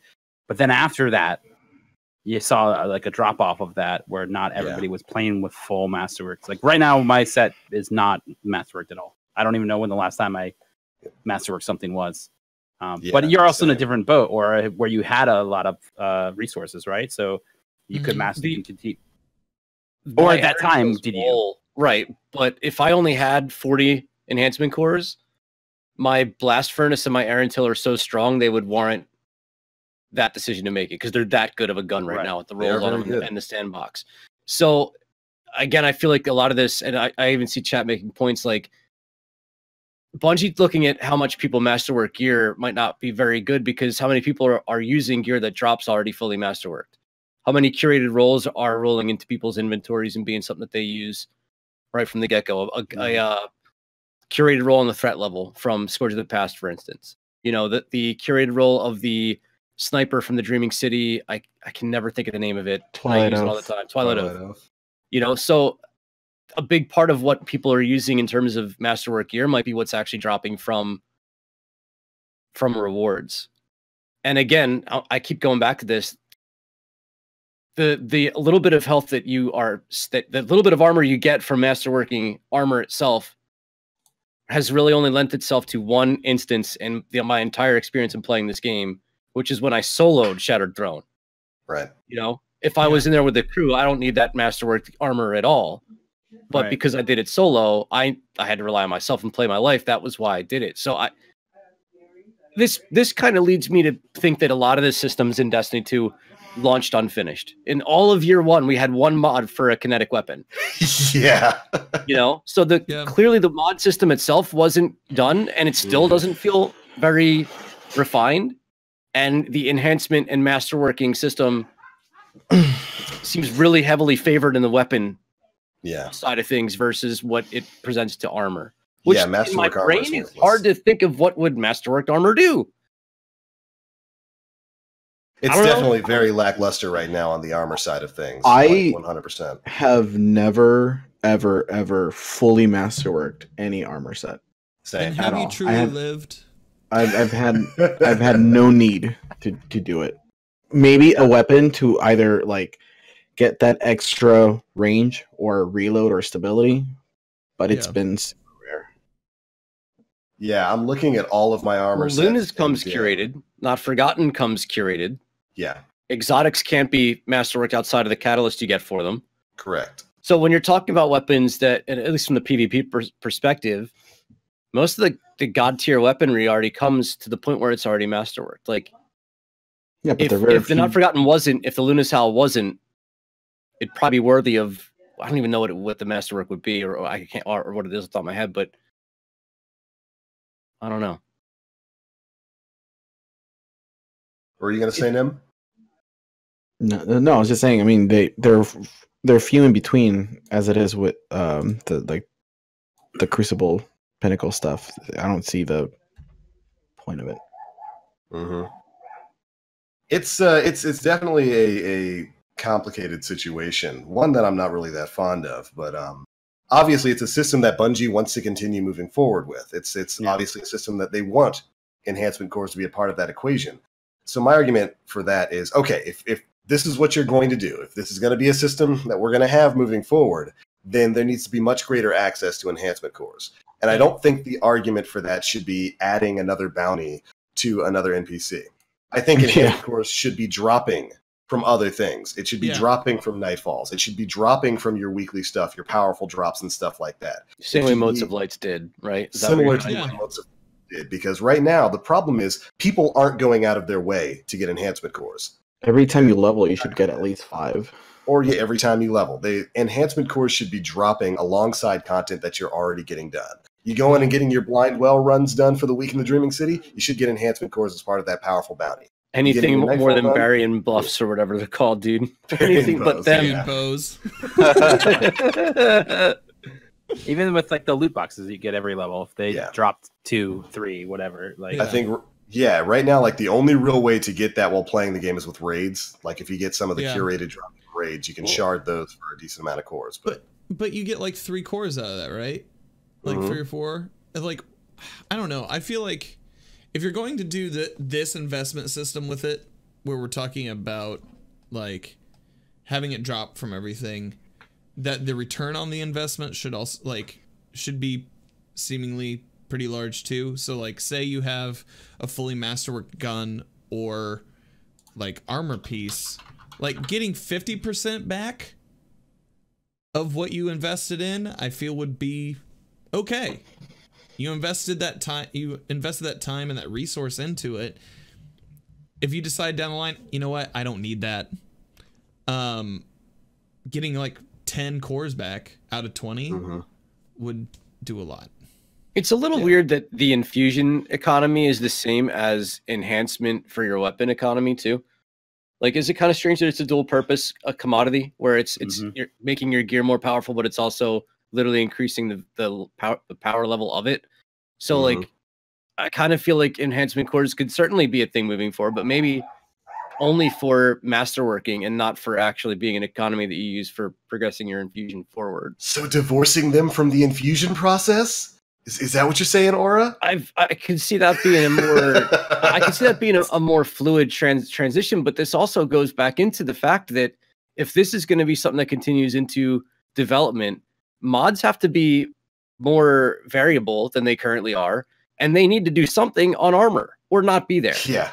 I wouldn't be so mad if masterwork only existed on weapons and wasn't even an option for armor, because the only thing it does right now is build defense against elemental damage, right? Or is there something else I don't know about because I'm just a Crucible idiot? So like, so what would you like to see? Would you like to see like maybe stat buffs on armor? Dude, thank God that's not my responsibility to think of, because I can't imagine how difficult it is for the Bungie staff to come up with ideas to improve perks that don't break everything. It's just like, it's got to be one of the most challenging jobs on staff. But a stat boost wouldn't be bad. What if I could run over 10 mobility? What if I could be running 12 mobility? No. If I did all mobility masterworks. I don't want that for the Queen's Coming Walk. from the Spectral Blade Hunter? I don't want that for the Queen's Walk. I know somebody who runs 10 mobility. Holy mother of God. They don't slow down. They just go. Hunters on a 10 mobility with the Stompies are pretty insane. Yeah. But still, like, that. What if I could run a 12 mobility and like still have a 5 recovery or something like that? So that wouldn't be the worst thing. Yeah. But I mean, do we go into adding maybe another perk? Am I able to have more than, I don't know how many perks on armor right now, because the trees are kind of goofy and some of them don't make any sense to me, but like, maybe it allows me to put, I forget what some of these ones are, but maybe I can have where I throw my grenade really far and I get my melee off faster at the same time, you know? But that's where I could see an enhancement core being an enhancement core. Right. That also comes with that would have to come with the rebalancing of the game and a reconstruction. Forget balance. Forget it. Throw balance out the window. It's a space power fantasy. You're on a spectral blade. Again, I don't want to.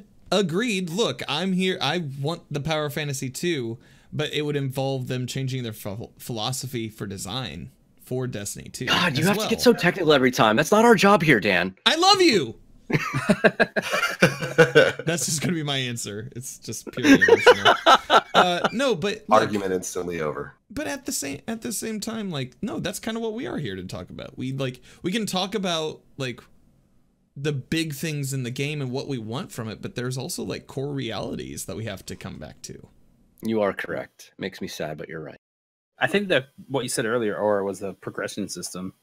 There's a lot of area for opportunity, as they would say there. I just feel like there's so much bundled into that yeah, you know, it could use a deeper look on continuing that power fantasy that most Guardians have, right? I want the ability to go into any strike I want to farm for the strike specific loot.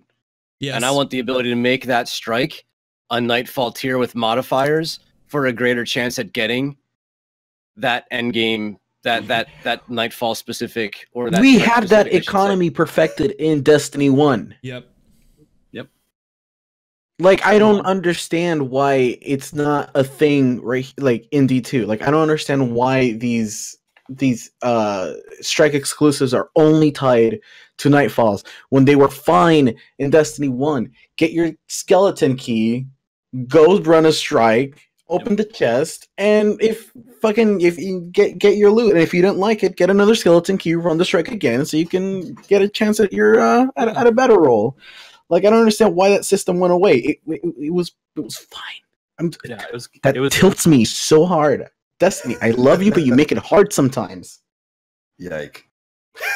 It's the same thing with some of the lore tabs, and I'm going to go back and do the heroic missions, where sometimes you're guaranteed to get, loot or lore, and sometimes you're not. And thank God they made the change for the blacksmith titles and the forges, where a completion guarantees you a lore piece, because when those were RNG drops, that was infuriating for a long time. There's a lot of things. I'm not sure that it is progress, because you're progressing your collections and you're gaining that specific loot you can't get anywhere else. But like the way that they're doing the Nightfalls now, where it's almost an RNG selection and there's duplicates every week, and there's just a lot of frustrations around the daily living space within the game. Yeah, you know what I mean?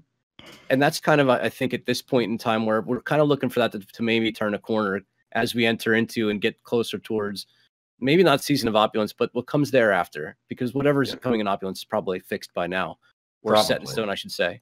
Yeah. But it almost seems like there's so many things that made the quality of life of this game so much better, but there's still glaring deficiencies. Right. With there's still a lot of steps that were taken backwards that were just unnecessary.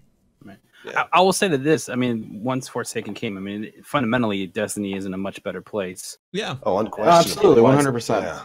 But I think that also shed the light on the areas that are painful for a lot of players, right? Obviously the whole core battle that's going on now, progression. But really, I think one of the things for me, it always comes down to is like the purpose of doing this. Like, yeah, I'm going to run this raid, but like, is it going to be beneficial for me in the end of getting this? And right now with raids, it's more about having fun with your friends and getting these cool guns, but they don't really help you in the raid. They don't. It's not like I need to get this full gear raid set so I can be more powerful in the raid, because I love doing raids. I feel like that's a sad thing that's happened with Destiny, is that we have taken those steps back. But obviously, as time goes on, hopefully that progress will continue. Mm-hmm. They started making steps back towards that with Gambit Prime. Right. The gear that we got in Gambit Prime. That gives me a lot of hope for the future, because you start getting those gear sets for Gambit Prime. They have specific perks for specific roles that make you much better in Gambit. Yeah. Yep. I want that for everything in Destiny. And what I love about that, that it's not just like a specific perk. It's that the more you wear, the more perks you get. So it's like in Division, as like you showed me gear sets, baby. In Division 1, like your gear sets. And I hope it's something that they don't abandon, because I would hate to see that go, because I think it's super great in Gambit. Like yesterday, I finally got enough of the Invader set where I could pop an Invader synth and then have all of the perks active. So when I invaded, their bank locked, and it was glorious. This dude carrying 13 moats was rushing towards the bank, and it closed in front of him, and I just managed to get him from the distance with this the new scout rifle, the Night Watch.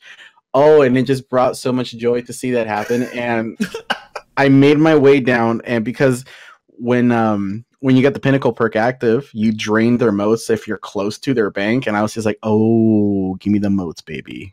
Yeah, that is all mine. And I hope that that's a system they do carry on forward as well, because like Dammit mentioned, the raid sets in D1, they had perks that benefited the raid, and we started moving in that like area with the Leviathan mods, but then kind of stopped. I'll say this: the Gambit perks are not just, they are so strong. Yeah, it's not I'm gonna run faster when I'm Torn. This is I'm gonna tag and bag these big blocker dude. I'm gonna decimate my enemies. I am going to shit on their graves when they're down. They unleashed hell with these perks for us. It's crazy. So I will take the 2 years of not having raid specific perks if that means that what we're getting is going to be this in a PvE environment, because it looks like not only did they get it, they brought it. Yeah. And they were doing the Gambit bounty, and they were like, yeah, we had this one perk where you invade and you were like invisible the entire time. We decided that was a little bit too strong. Like they broke the game making perks, dude. Yeah. So that makes me super happy. Have you guys seen the giant blockers yet? The 20 blockers? Yeah. What is it? They're nuts. So when Deep 6 was the prime map, we were about to bank, and as we're headed toward the middle, the Lake of Shadows strike boss was in the bank area. That big ass phalanx guy. It was terrifying. Oh, no. And he tethers you. He tethers you, yeah. And so you pop your super and you get tethered. I have this like on video on my Twitter, because it was the first time that I had seen it. You see one of my fellow blueberries is coming across the map, and he pops his super. He uses his sentinel shield, and he starts blocking in front, and then the boss tethered behind him and knocked him out of his super.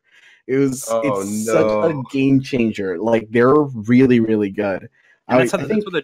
They're making it you play the game differently. Yeah, it plays super differently. I think the only perk that I wish would work a little bit differently would be the sentry role, the one where you mark the invader. Because the way that works is that if you're a sentry and you shoot the invader, that's when you mark it for your team and yourself. I wish it worked in the sense that, like, the invader comes in, and then you as a sentry alone, you have eyes wherever he comes in. But then if you hit him, then you mark him for the rest of your that's how it would work. Yeah, but it's unfortunately not that way. You have to like find him and then shoot him first. And if you die, the mark goes away. Oh. So you lose eyes on him if your sentry dies. So. Right. Shoot, I'd love it if they even went a little bit further. I was hoping the sentry would be able to see invaders, like invaders can see everybody else. Mm-hmm. But that would have been see sentries. That would have been awesome. But I think at that point, it's like, I think that would have been a little strong, because then you can, if you're running with a team, you can just communicate, and then like 4 people will just converge into the one invader. Mm-hmm. So that might have been a little bit too strong, but I think that's the only perk that I can really think of and be like, yeah, no, that it could have been differently. But no, the Gambit sets are incredible. Yeah, that's what I'd like to see moved on into all the other game modes we've got, all the other activities we've got. That'd be great. Well, it definitely seems like they're trying to kind of change the way that you play the game. I mean, like, look at the new Iron Banner, which is this week coming up with the whole Iron Burden and the Wolf's Favor aspects of them. I mean, I don't know how many people are going to be super excited about lowering their power by 100, but I mean, it's a different way to play, I guess. So I hope that they continue with that type of forward movement when you start talking about mods and gear that actually does make you more powerful and change the way you play the game. Yeah, absolutely same. And you know, why don't we jump into the Iron Banner real quick before we get to before we finish up with questions here, and then we'll be done for the night. Glad you transitioned us to that, because of course we have the Iron Banner coming up this week. We've got a couple of new things: the Iron Burden and the Wolf's Favor. Iron Burden is basically going to be kind of like a bounty sort of modifier you can activate on yourself to lower your own power by 100 in the Iron Banner. It's going to be kind of a self-imposed handicap. Yeah. And by doing that, you'll be able to complete a special bounty that will get you a masterwork version of the Wizened Rebuke, which is the Iron Banner fusion rifle. Pretty good fusion, as I recall. That was probably one of my favorites from back in D2 Year 1. You can already see Aura over there rubbing his hands. I think that's a pretty interesting concept, you know, giving the more hardcore players a handicap and a little bit of a reward to chase there. How do you guys feel about that? I think it's good. I think you know, this is the type of content I think a lot of people want and have been asking for is like the new ways to play things, right?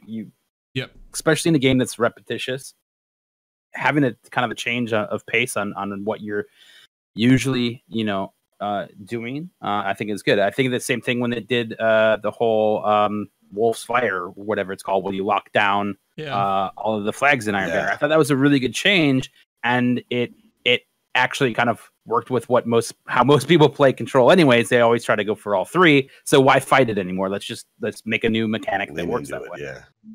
So I think that was a good change. It was a new way to play it, and you know, with these two bounties, I feel for me like I'm my highest character right now is 660 maybe, so putting it down 100, you know, if you're at the max, that may be a little bit easier, but it'll be fun. It'll definitely be fun for sure. But I think hopefully that people are going to enjoy this. Plus, I feel like that reward is definitely worth it. You know, fully master and curated role, can't really go wrong there.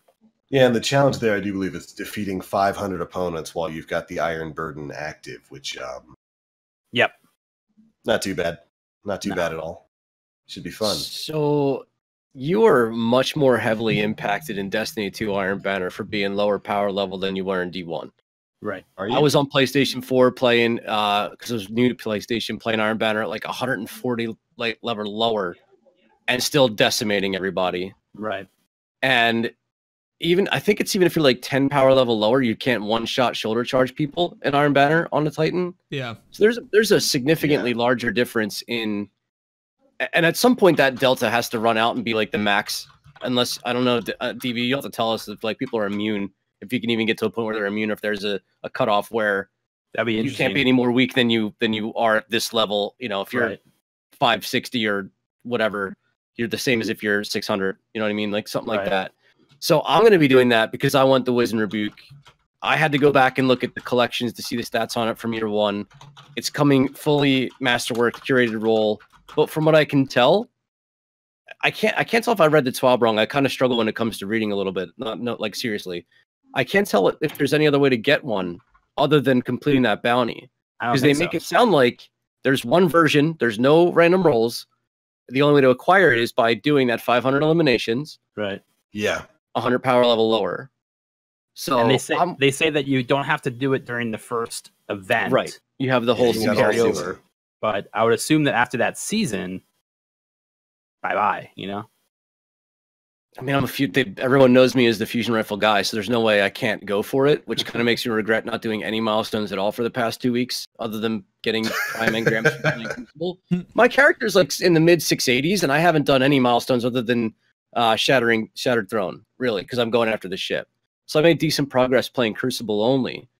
But yeah, I don't know. I'm gonna do it. I'm excited for it. I'm excited for a new way to play Iron Banner. And actually bringing meaning to it, because we always to joke about like, oh, Iron Banner is coming, who cares? You know, so yeah, I think I'm gonna try it out because, you know, I like fusions. The Wizened Rebuke was one of my faves from D2 Year 1. I actually did a review on that way back then. So I'm looking forward to it. Now I'll try my hands on it. And of course, there is another new thing that's on the opposite end of the spectrum: Wolf's Favor. For those of you out there who maybe are not so inclined to jump into the Crucible, they have a buff for you that will bump up your power by 100 points so that you don't feel quite as underpowered in the Iron Banner. I think it's interesting. We'll see exactly how it works. I don't think it's going to be as impactful as some people were expecting. You could be, 100 power above or wish you luck or somebody in Crucible. Right. It's not gonna bridge that gap in skill. So it's probably not going to make too much of a difference there, but you won't feel like if you haven't been playing a lot of Destiny that you're getting slapped by power too much. Yo, what is this game, bro? Yeah, what is this game? Weird. I wonder if you get the 100 power buff for 30 minutes, and then you also apply the Iron Burden. How that will work out for you. If it's a net of 0. Right. If you do like the one where it boosts you to 700, Right. and then you use the minus 100. Yeah. I guess it would make you 600 period. I don't know. Yeah. I'm not sure you'll be I able guess to it do would just both make at you the same 600 period. As long as you're over 600, I guess that would just make you 6. They have to have tested for that. Yeah. I You hope. say that, but spectral blades exist. I hope they Thorn, will will have tested. you stop trying to hurt my feelings, dude? No, I what's said the going same thing on? about Nova Warp like 4 months ago, okay? No, I'm not going to stop. There's somebody at Bungie sweating profusely right now. Like, oh shit, we didn't I test didn't even think about that. Oh no. But yeah, that's going to be going on in Iron Banner this time around. I'm looking forward to it. I might actually take some time to jump on into it. And we've got new armor and stuff like that. Yeah. I dig it. Iron Banners have felt really fun the last couple iterations of them, I guess. Yeah. I've actually enjoyed going in and playing. Right. So yeah, this will be a new take on it. I think it'll be a good time. I wanted the Triumph score, so I spent a lot more time in it last season than I had in probably the past 2 years, honestly. So the one Triumph was like 100 packages or like completing all the bounties on all 3 characters, which was brutal because one of the bounties was creating orbs, and if you're creating orbs as a Titan or as a Warlock, you're basically running Well of Radiance or Bubble to ensure that you generated the orbs for that match or whatever. Yeah. But I think they talked about making changes to the bounties to make them a bit more approachable and more doable versus huge time sinks in terms of generating orbs. Yeah, they knocked down those requirements by quite a bit, and thank God they did, because oh man, generating 100 orbs was you say that, and we also talked about Masterworks, and my Masterwork Erentil is good for an orb of life. Like I'm getting a double kill every time I'm alive with that weapon. And if I get more ammunition, another double kill pops another orb. So that part wasn't as bad once I started using Masterwork weapons, because every time you got a double kill, you actually generated one. So if you were efficient in gameplay, you know, it wasn't just relying on supers to do it, essentially, is what I'm trying to say. Yes, if you were a lord, you could get these. I'm not a lord, man. I gotta stop. Yeah, y'all gotta stop calling me a lord and a Voop god and. Listen, as long as you're Vooping, you're gonna get the titles and you're gonna like it. Deal with it. But I think we're also getting a double Valor week, aren't we? Yep, that is coming along with the Iron Banner. So all you people trying to get your Recluse done, this is the week to scum it. Go get it. Go get it done. Go get your easy Recluse while Iron Banner is live. Oh, so I think, yeah, because I think that bounty, you could either play comp for extra points or Iron Banner, wasn't it? The same for that too? You're talking about the Thorn. Was it not the same for Recluse? I thought it was. I don't have the Recluse, but I thought Recluse was 2100 and then 60 wins. I thought. If it's I'm talking about for the wins. Yeah, I'm not sure. Either way, easy resets for double Valor. We'll take that. Yeah, good stuff. Yeah. Well, all right, ladies and gentlemen, you guys ready to move on to some audience questions? Yeah. Before we do that, I would like to bring everybody's attention to Josh Hamrick. He's leaving the studio this week. Really? Yeah. So he posted a tweet. I'm gonna post this up on the screen currently. Josh is so rad. Friends, tomorrow marks the beginning of my last week at Bungie. I love that studio and that game more than I can ever capably describe, but it's time for me to move on to something else for a while. I'm gonna take a little time off, then I'll be back to making games. Love you, Bungie. Whoa. Damn, I didn't even see that, and that's a bummer. He announced that today. I saw that earlier, and yeah, that's what are you guys' thoughts on that? By the way, if anyone doesn't know, that's the design lead. Yeah. One of the major design leads there at Bungie. Holy crap! No, I had no idea that was going to be a thing. I'm actually kind of not sure what to say about that. Yeah. Hamrick's been a big part of the design when it came to D2, and really some of the things that we've got right now with the triple the triple weapon system and all that kind of stuff. Yeah. Wow. Well, there you go. Breaking news, Planet Destiny. You know? It's definitely a shocker for sure. Yeah. Well, we wish him the best, for whatever it is he's going off to do, and whenever he returns to building games. Looking forward to that, but God bless, man. Sheesh. I'm gonna miss seeing him in the Vidocs, man. Yeah, he's been a central figure there at Bungie for a while. And he describes things in such a succinct way that, like, I don't know. He's a great dude, and I'm gonna miss him. Yeah, he's brought us a lot of our good news over the past year or so, especially when it came to Forsaken and a lot of the changes that we were going to be getting within that. He was like the face of the Vidocs that we got right before before Forsaken came out. So wow, really. I wonder who's taking over. That's a good question. Yeah, who's taking over the Sandbox team? Because that's what he was in charge of, right? Sandbox. I believe so. He was, he was the lead on Forsaken, right? So I think it was the overall aspect. Wow. Absolutely shocker news here on the PD podcast. Breaking news. Josh Hamrick is going off to a beach in the Caribbean. But I mean, that industry is definitely a tough one. I mean, it's funny because we had that conversation earlier. Like, if push the button, everything changed. And obviously it's not like that at all. And it's definitely daunting. I've been lucky enough to have some great conversations with developers before, and it definitely is taxing on family and in your life, sometimes your health and stuff like that. So, wish him the best of luck. Hopefully, we'll see him back in action.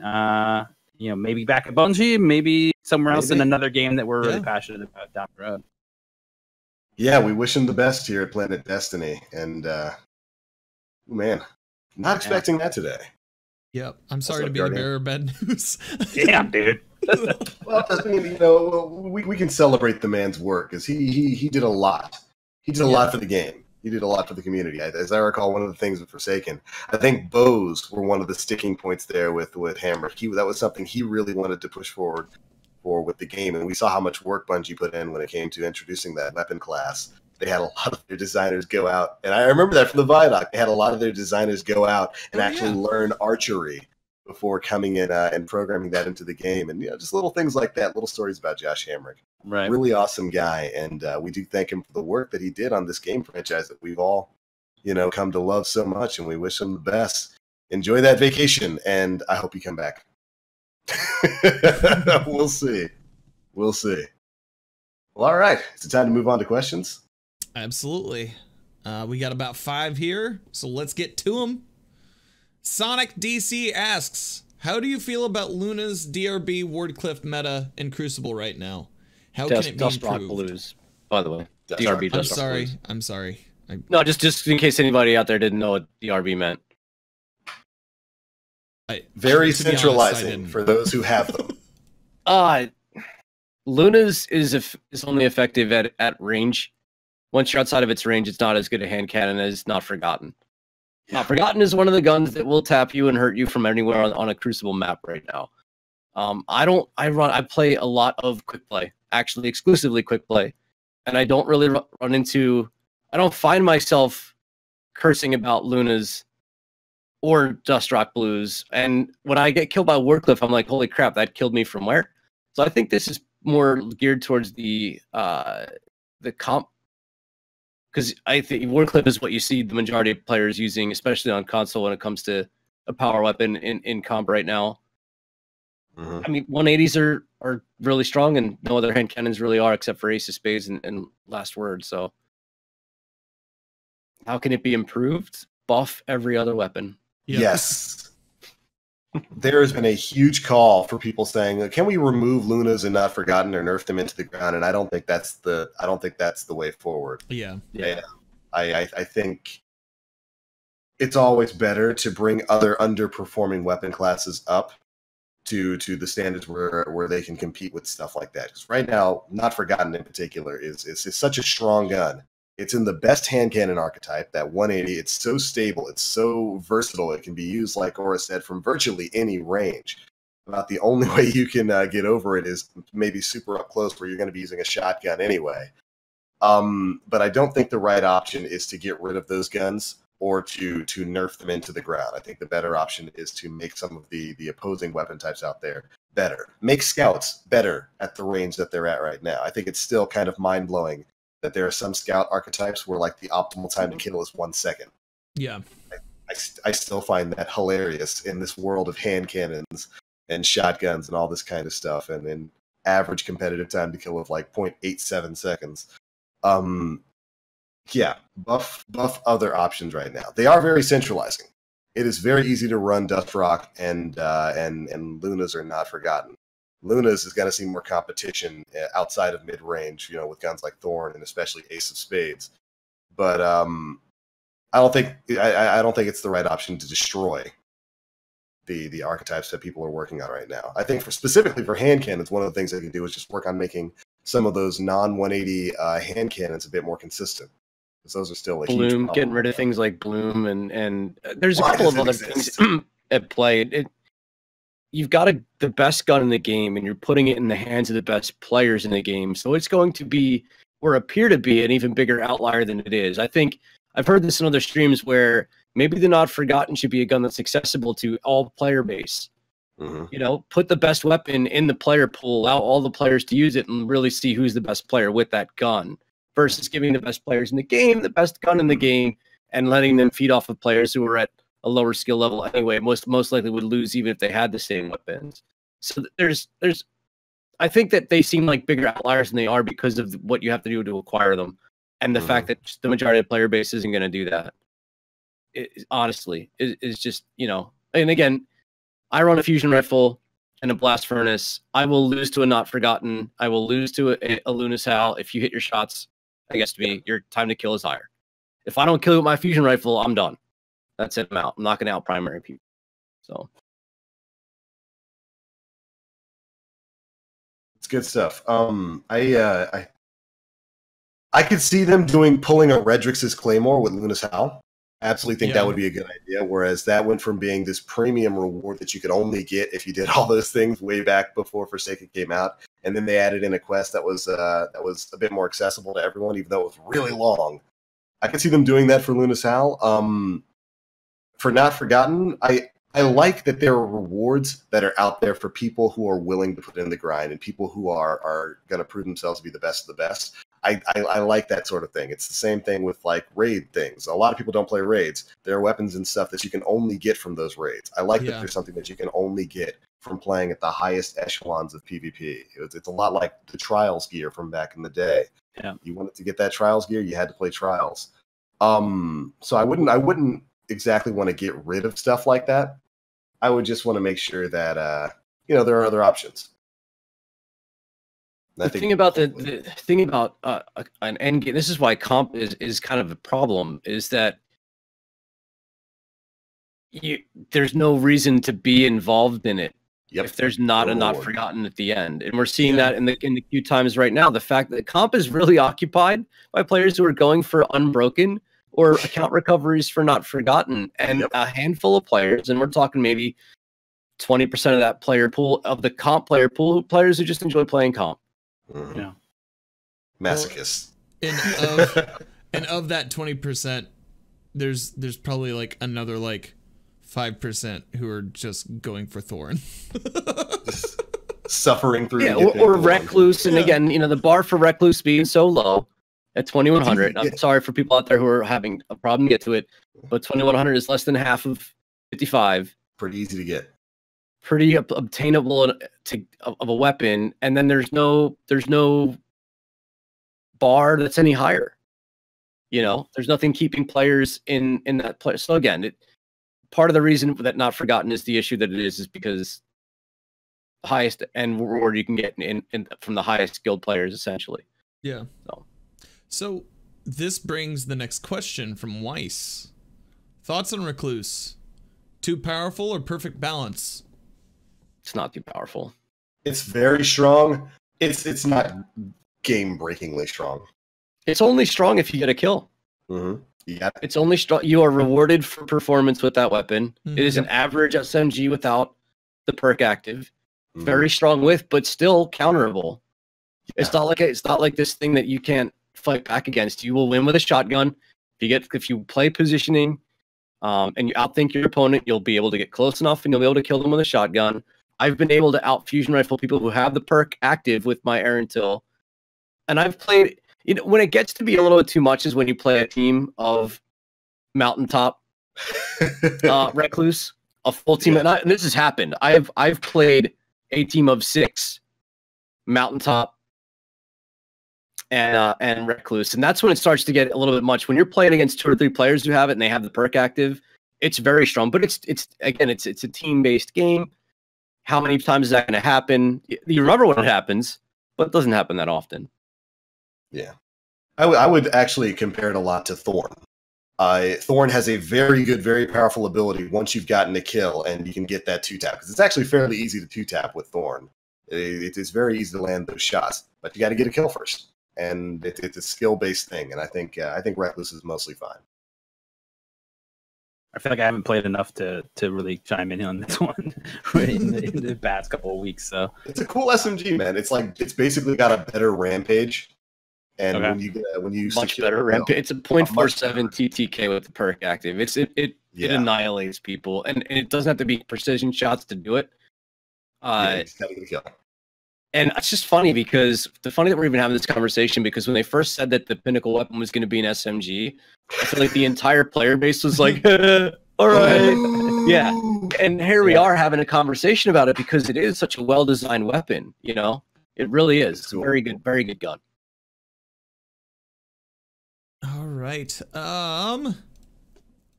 Next question comes from XOXO Carolee. Hey, Carolee from our stream team.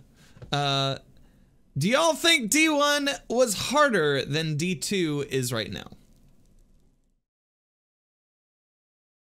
I think the incentive for things in D1 was better. Yes. Slash kind of harder, depending upon what you're going for.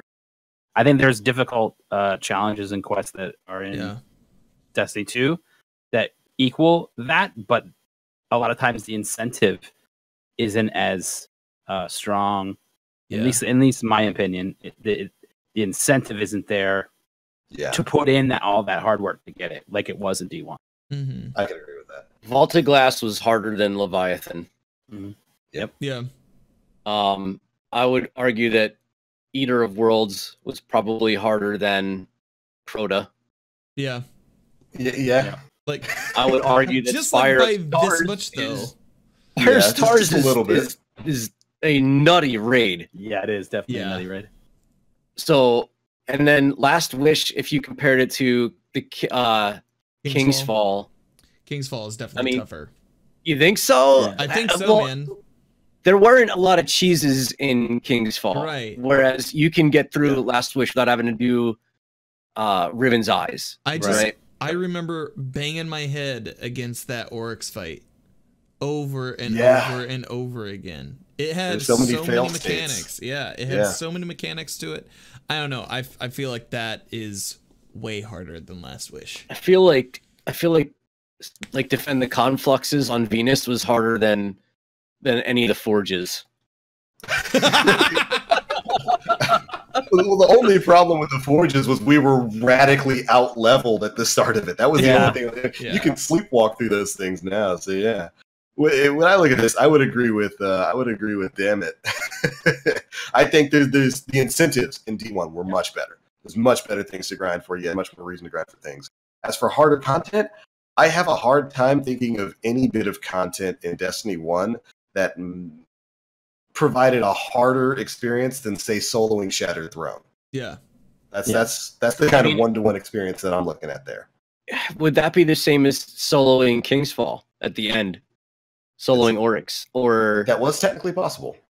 Or solo, you could solo almost any of them, and you could solo Crota, you could solo Atheon if you ran Bad Juju and a self-res Warlock. You didn't actually really do anything other than throw solar grenades on him. But you had to position him right. That was one of my first Destiny videos, and it sucked. So that was rough. There's soloing Shattered Throne was one of the most crowning, like one of my highest achievements in like my video game career.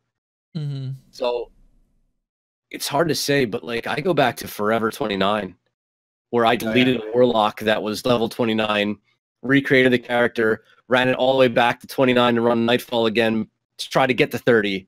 Yep. It still didn't happen. Yikes! Again, 3 Warlocks in year 1. Yeah, I couldn't get anything. It was only way to go. So it's strats back in our day. And again, we've just been playing the game for 5 years. We were exposed to so much as we did it. And everything that Destiny 2 did to bring players who didn't do endgame activities to the endgame power level, just in and of itself kind of made Destiny 1, from a foundational standpoint, harder than Destiny 2. Yeah. And more rewarding. Yeah. Again, the incentive, right? Yeah, that incentive. Absolutely. All right, what else we got?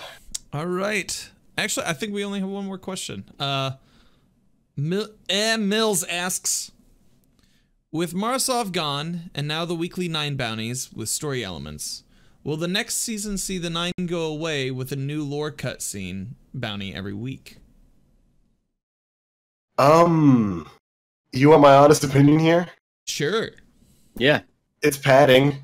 It's padding us out till Season of Opulence. When these are done, they're done. We're probably going to get whatever's going to drop a Season of Opulence, but no, I don't think they're going to be continuing like the Invitation of the 9 stuff after these 9 weeks. No, it's just padding to get us to the next content release. It's just enough to kind of keep the lore side of the community kind of stringing along and giving them something to do. This whole season is going to be very light. We've already seen the majority of what it's going to offer from an end game perspective. We still have Arc Week. We still have one exotic quest line coming down the pipelines, but there's not much really else that's going to be coming with Season of the Drifter, albeit a fun season, a little lackluster in terms of end game content, repeat playability.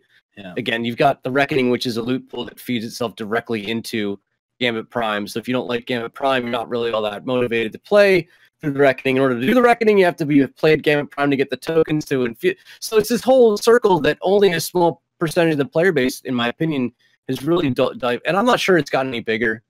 I'm honestly not sure that the Gambit community's gotten stronger with Gambit Prime, although the matchmaking has been altered and they've made improvements with it. I'm still not sure that I see more stories of people like TBL and Dan who are talking about Division 2 more so than talking about what's going on with Destiny right now. I think you have to really like Gambit a whole lot to be super pumped about this season, you know? Because it's Gambit and then more Gambit. And then go back to Gambit and then more Gambit Prime. Like, hey, do you like that Gambit? Yeah, because we got more of it. But I mean, I've enjoyed it because I would say the changes that they made to the traditional Gambit, I actually enjoyed a lot more than before, because those games could get really long, especially if you win the first round, they win the second round. Now you're in that third round versus the sudden death that it goes into now, which I thought was a really good addition. And then obviously Prime, has been fun. So I was always on the fence with Gambit of like did I really enjoy this? And like I play a couple and then I just get frustrated and then leave because my team was either not picking up motes, not banking motes, stealing my motes, it was frustrating. So, I think those changes definitely helped out, but you gotta really like Gambit to be on board with the season. And I've also been, I've been in DC playing a lot too. So it's something that it's it's hard when a lot of other games are launching at the same time that you're really excited about and want to play. That also take the same type of time commitment that Destiny. Yeah. Yeah, absolutely. It was risky to do an entire season of Gambit. Mm-hmm. You know, and I said this months ago. I was like, man, if the entire thing is centered around Gambit and Gambit only, it could be a really light season for a player base. Now, I keep checking Destiny Tracker, and the player base seems strong, but Destiny Tracker actually doesn't show stats for Gambit players. It shows PvE and PvP, and I'm not sure where Gambit is counted in that. Right. Yeah, I think it falls in. I think can't you complete both sets of bounties in Gambit? Like you can't. I don't think you can do Shaxx bounties in. Yeah. I swear, for a while you could definitely do Shaxx. That's just what we need. Right. Shaxx bounties in Gambit. Yeah. I can't remember now. So I think it's some PvP bounties. Some PvP bounties you can. Well, and that's like if it's like kill 40 hive, yeah, you get one good game of Gambit, you're gonna do that. Right. That's true. You know? That's true. So. Plus, it's the same way with the Vanguard bounties. Like a lot of people are like, oh, you have to do Vanguard things for them. But if it's simply kill the hive, you can do it anywhere. Easy money. Anywhere. Eververse bounties, the whole nine, whatever you want. Yeah. Yeah, I think overall this season has been. I think it's been pretty good. You know, for what it was. It's a Gambit season. They were very upfront about that. This is going to be a Gambit centric season, and I like Gambit Prime. I like it more than the normal Gambit mode. I think it's definitely the superior game mode, and something that's just meant to keep you busy until Season of Opulence, which is looking like it's going to be a bit more PvE focused with the raid and the stuff that's going to be dropping within that. I think it's mostly fine. I like Gora said, the player numbers seem to be fairly stable for right now, and we've still got a couple other things that are going to be happening before the end of this season that will hopefully keep things fresh until Season of Opulence rolls around. So I would love to see another like Whisper-esque something, you know, like that was such a turning point for the community, you know. Yeah, we talk about that like every week. Like, is there something up Bungie's sleeve that they're just? And I think we're all like hoping that there is just something that we don't know about that we're going to discover from a sideways something or other, and we're all just going to go crazy, and it's going to be a Truth Yellowhorn that shoots 4 rockets that blows up an entire planet, and it goes around that planet first in order to blow that planet. That's what I think a lot of people have their hopes on. And this season, from my personal feelings towards what's going on, could really use something like that. Yeah. You know, just because as a guy who's so tired of milestones, you know, just something new. So comparatively, comparing this season to Forge, have you gone back and played Forge at all? I have. I've actually played more Forge this season than I did that last. I've been forging weapons during my downtime just to kind of inch closer to blacksmith. I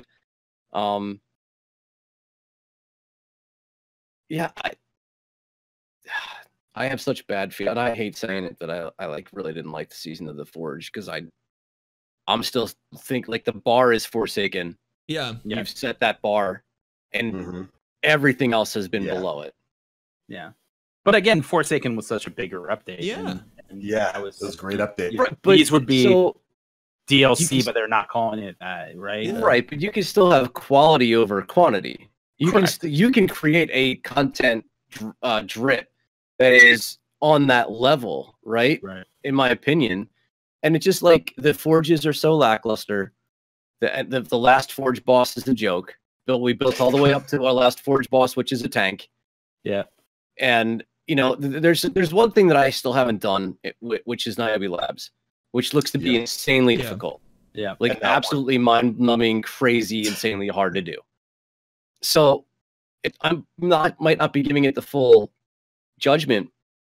But and when you look at all the raids that we've had in all of Destiny's history, personal opinion, Scourge is probably the worst, in my opinion, out of all the raids we've ever gotten. Really? Think so? I really just nothing about that raid speaks to me at all. It's just, not one blessed thing about it. So I've run. I like the environment. The environment's really cool, right? dude, the city's gorgeous. It's one of the most beautiful areas in the fairly empty though. Yeah. Like, yeah, it's I've played it a couple times the past couple weeks, and getting more familiar with it so I can help people through it, and it is a big sandbox with very little to shoot. If you're like, if that's what you're looking for, it feels really like a raid maybe should be, where everybody has these things they got to do. There's not a lot of enemies to kill, but you got to do all these things to get something done. But I go back to defending the confluxes in Vault of Glass. I go back to even in Argos, where you're waiting for the cannons to charge, and there's just chaos going on around you, and you need to be an efficient fighting machine, and that's what I want out of raids. So that's why Scourge really misses the mark for me as a player. Yeah. That's all. Even Spire of Stars, when you're juggling all the balls are going back and forth between the players, you got to kill all this stuff, and like, dude, the final boss room for Spire of Stars is a shit show. Yeah. It you is. Know what I mean? So like, holy moly. that's remember to do. That's God. what I want. Yeah, You know? I don't want them to go that far with their boss fights, but I get your point. Yeah. Spire of Stars boss. I Nightmares on that thing. In raids, I kind of like claustrophobia a little bit, you know? Like, if I feel like I have to use a shotgun or punch something in order to stay up, the Leviathan Callus room is almost a perfect example of my ideal nice confined space. There's always stuff around you. You have ways of getting out of it, but at the same time, like, they're still running up on you, man, pretty hard. Pretty well designed, yeah. Yeah. So, yeah, I think, I don't know, stuff like that. The big sandbox was fun, but you have to fill it with stuff. If there were like 2 cannons on the side that were just firing at you the entire time while you and your fire team are going around trying to kill the Vandal with the boxes. If you had 2 cannons just focused on the team on the ground, I think you'd change that up quite a bit. Yeah, you know, because that part is kind of empty. Whereas, like, the direct comparison I would use there would be the Crota fight. Yeah. Where when you walk out of that crystal room, there's no safety. Knights are constantly spawning on those 2 towers, watching either side. You've got wizards coming up if you decide to pop one of those knights, and heaven help you if you pop one of those knights too early and that wizard comes down when your sword bearer is heading in. Yeah. Whereas in Scourge, you know, you're just going where your mapper is just telling you to go. You kill that Vandal, and there's not really much to threaten you. It's just space. Snipers, but those are easily handled. Yeah. Take care of those before you even get over there. Yeah. Okay. I could see that. I could see that. Definitely a bit more dynamic raid experiences, and which, you know, we're supposed to be getting a raid with the Season of Opulence. Yeah. And I got fairly high hopes for that one. Same. With I'm wondering if the season that's like more like hidden and secretive, right? Which I think then can lend to the whole idea of like this whole whisper quest type of activities start to filter in, which I think would be great. I missed Destiny 1, where the week before the new DLC dropped, you had stuff happening. You know, the wolves were prowling, or all of those things were so great and really got the community hyped. Everyone was excited. There's a lot of unknown aspects of it, and I think that had the same thing as the quest for the Whisper. But after that, we didn't really see much really happen. Yeah. You know, so I'd love to get back into that world, honestly. What I hope to see, because Season of Opulence comes around the time of E3, right? Yep. So E3, we get an announcement about what Destiny is going to do in September, like September on. I kind of don't want a roadmap at all for Season of Opulence. I would be okay with them saying, you know what, in June, you're going to have a month-long experience. That is, it'll be the Season of Triumph right? Right. Because that's coming back. That's coming back. But other than that, if they just kept everything in the dark, like if everything was redacted and you just see like little hints pop up on the screen in game for the previous week, that would be cool. That'd be cool. Great, but do you feel like that's going to sell copies of this? Dude, I feel like at this point, any copies of the season pass are already purchased. But if you're putting out a whole new season, you want to still sell. You want to. Yeah. The goal would be to sell copies of that game that you just spent all this time working on. So I would love it if they didn't talk about anything about it. I always hate when they move to like on Instagram, they're showing off all the exotics for this new DLC. Like that always like, oh man, it takes it away from me finding it out, right? I like to not have any clue what they were and then come in. But that was our experience in Destiny 1. Really, you didn't have a whole lot of ideas of what there was because we didn't know any better. Right. So maybe that changes because now we know and now it's out there, right? People are showing it off prior to the game, or the new season or DLC starting. So it's just a different thing, but it's going to come down to what's going to sell copies of the game, or updates to the passes and whatnot. To further that, I feel like if there was no roadmap, it would go against them talking about being more communicative to what's happening within the game. They want a more open dialogue with the community. And that was one of the ways of having that communication was giving us a calendar of what was going to be happening. And nobody would like to know nothing more than me. But I feel like they've talked about eloquently put. I feel like they've talked about wanting to be, more open with us. That was an excellent sentence, Aura. Yeah. Very eloquent. It's the truth, though. Like, I don't want to know what's coming. I don't want people data mining things. Part of the reason why I don't have that Galahorn experience is because everyone's out there trying to find out what's coming next to get clicks and likes and look watches on the YouTubes and upvotes on Reddit. So like, I don't want that. Yeah. But that's the world we live in now. Yeah. True. Very true. We'll see. They've kept things mostly in the dark for right now, and they've got to be coming up on finishing, if they haven't already, development on Season of Opulence. So we'll have to see. I would be very, very happy if we did move into it without them kind of spoiling quite so much as they had with the Black Armory and Season of the Drifter. Yeah. We'll see. We'll see. Yeah. I think they're already in a good path with the whole aspect of in the Vidoc talking about it's going to be secretive. So hopefully that will be the case. I mean, maybe they'll have some hints here and there, but everything else is in the dark, and that'll probably be the best way to go. Figure out the map. Finding spears on the top of a mountain. that's a thing Bungie actually did. Yeah, people. That's how this company works. Somebody put a spear on the top of a mountain, and you all found it within like a day or so. Yeah. Crazy stuff. Yeah, I want more of that. Well, all right, ladies and gentlemen, is that at the end of the line of questioning we've got, Dan? That is it.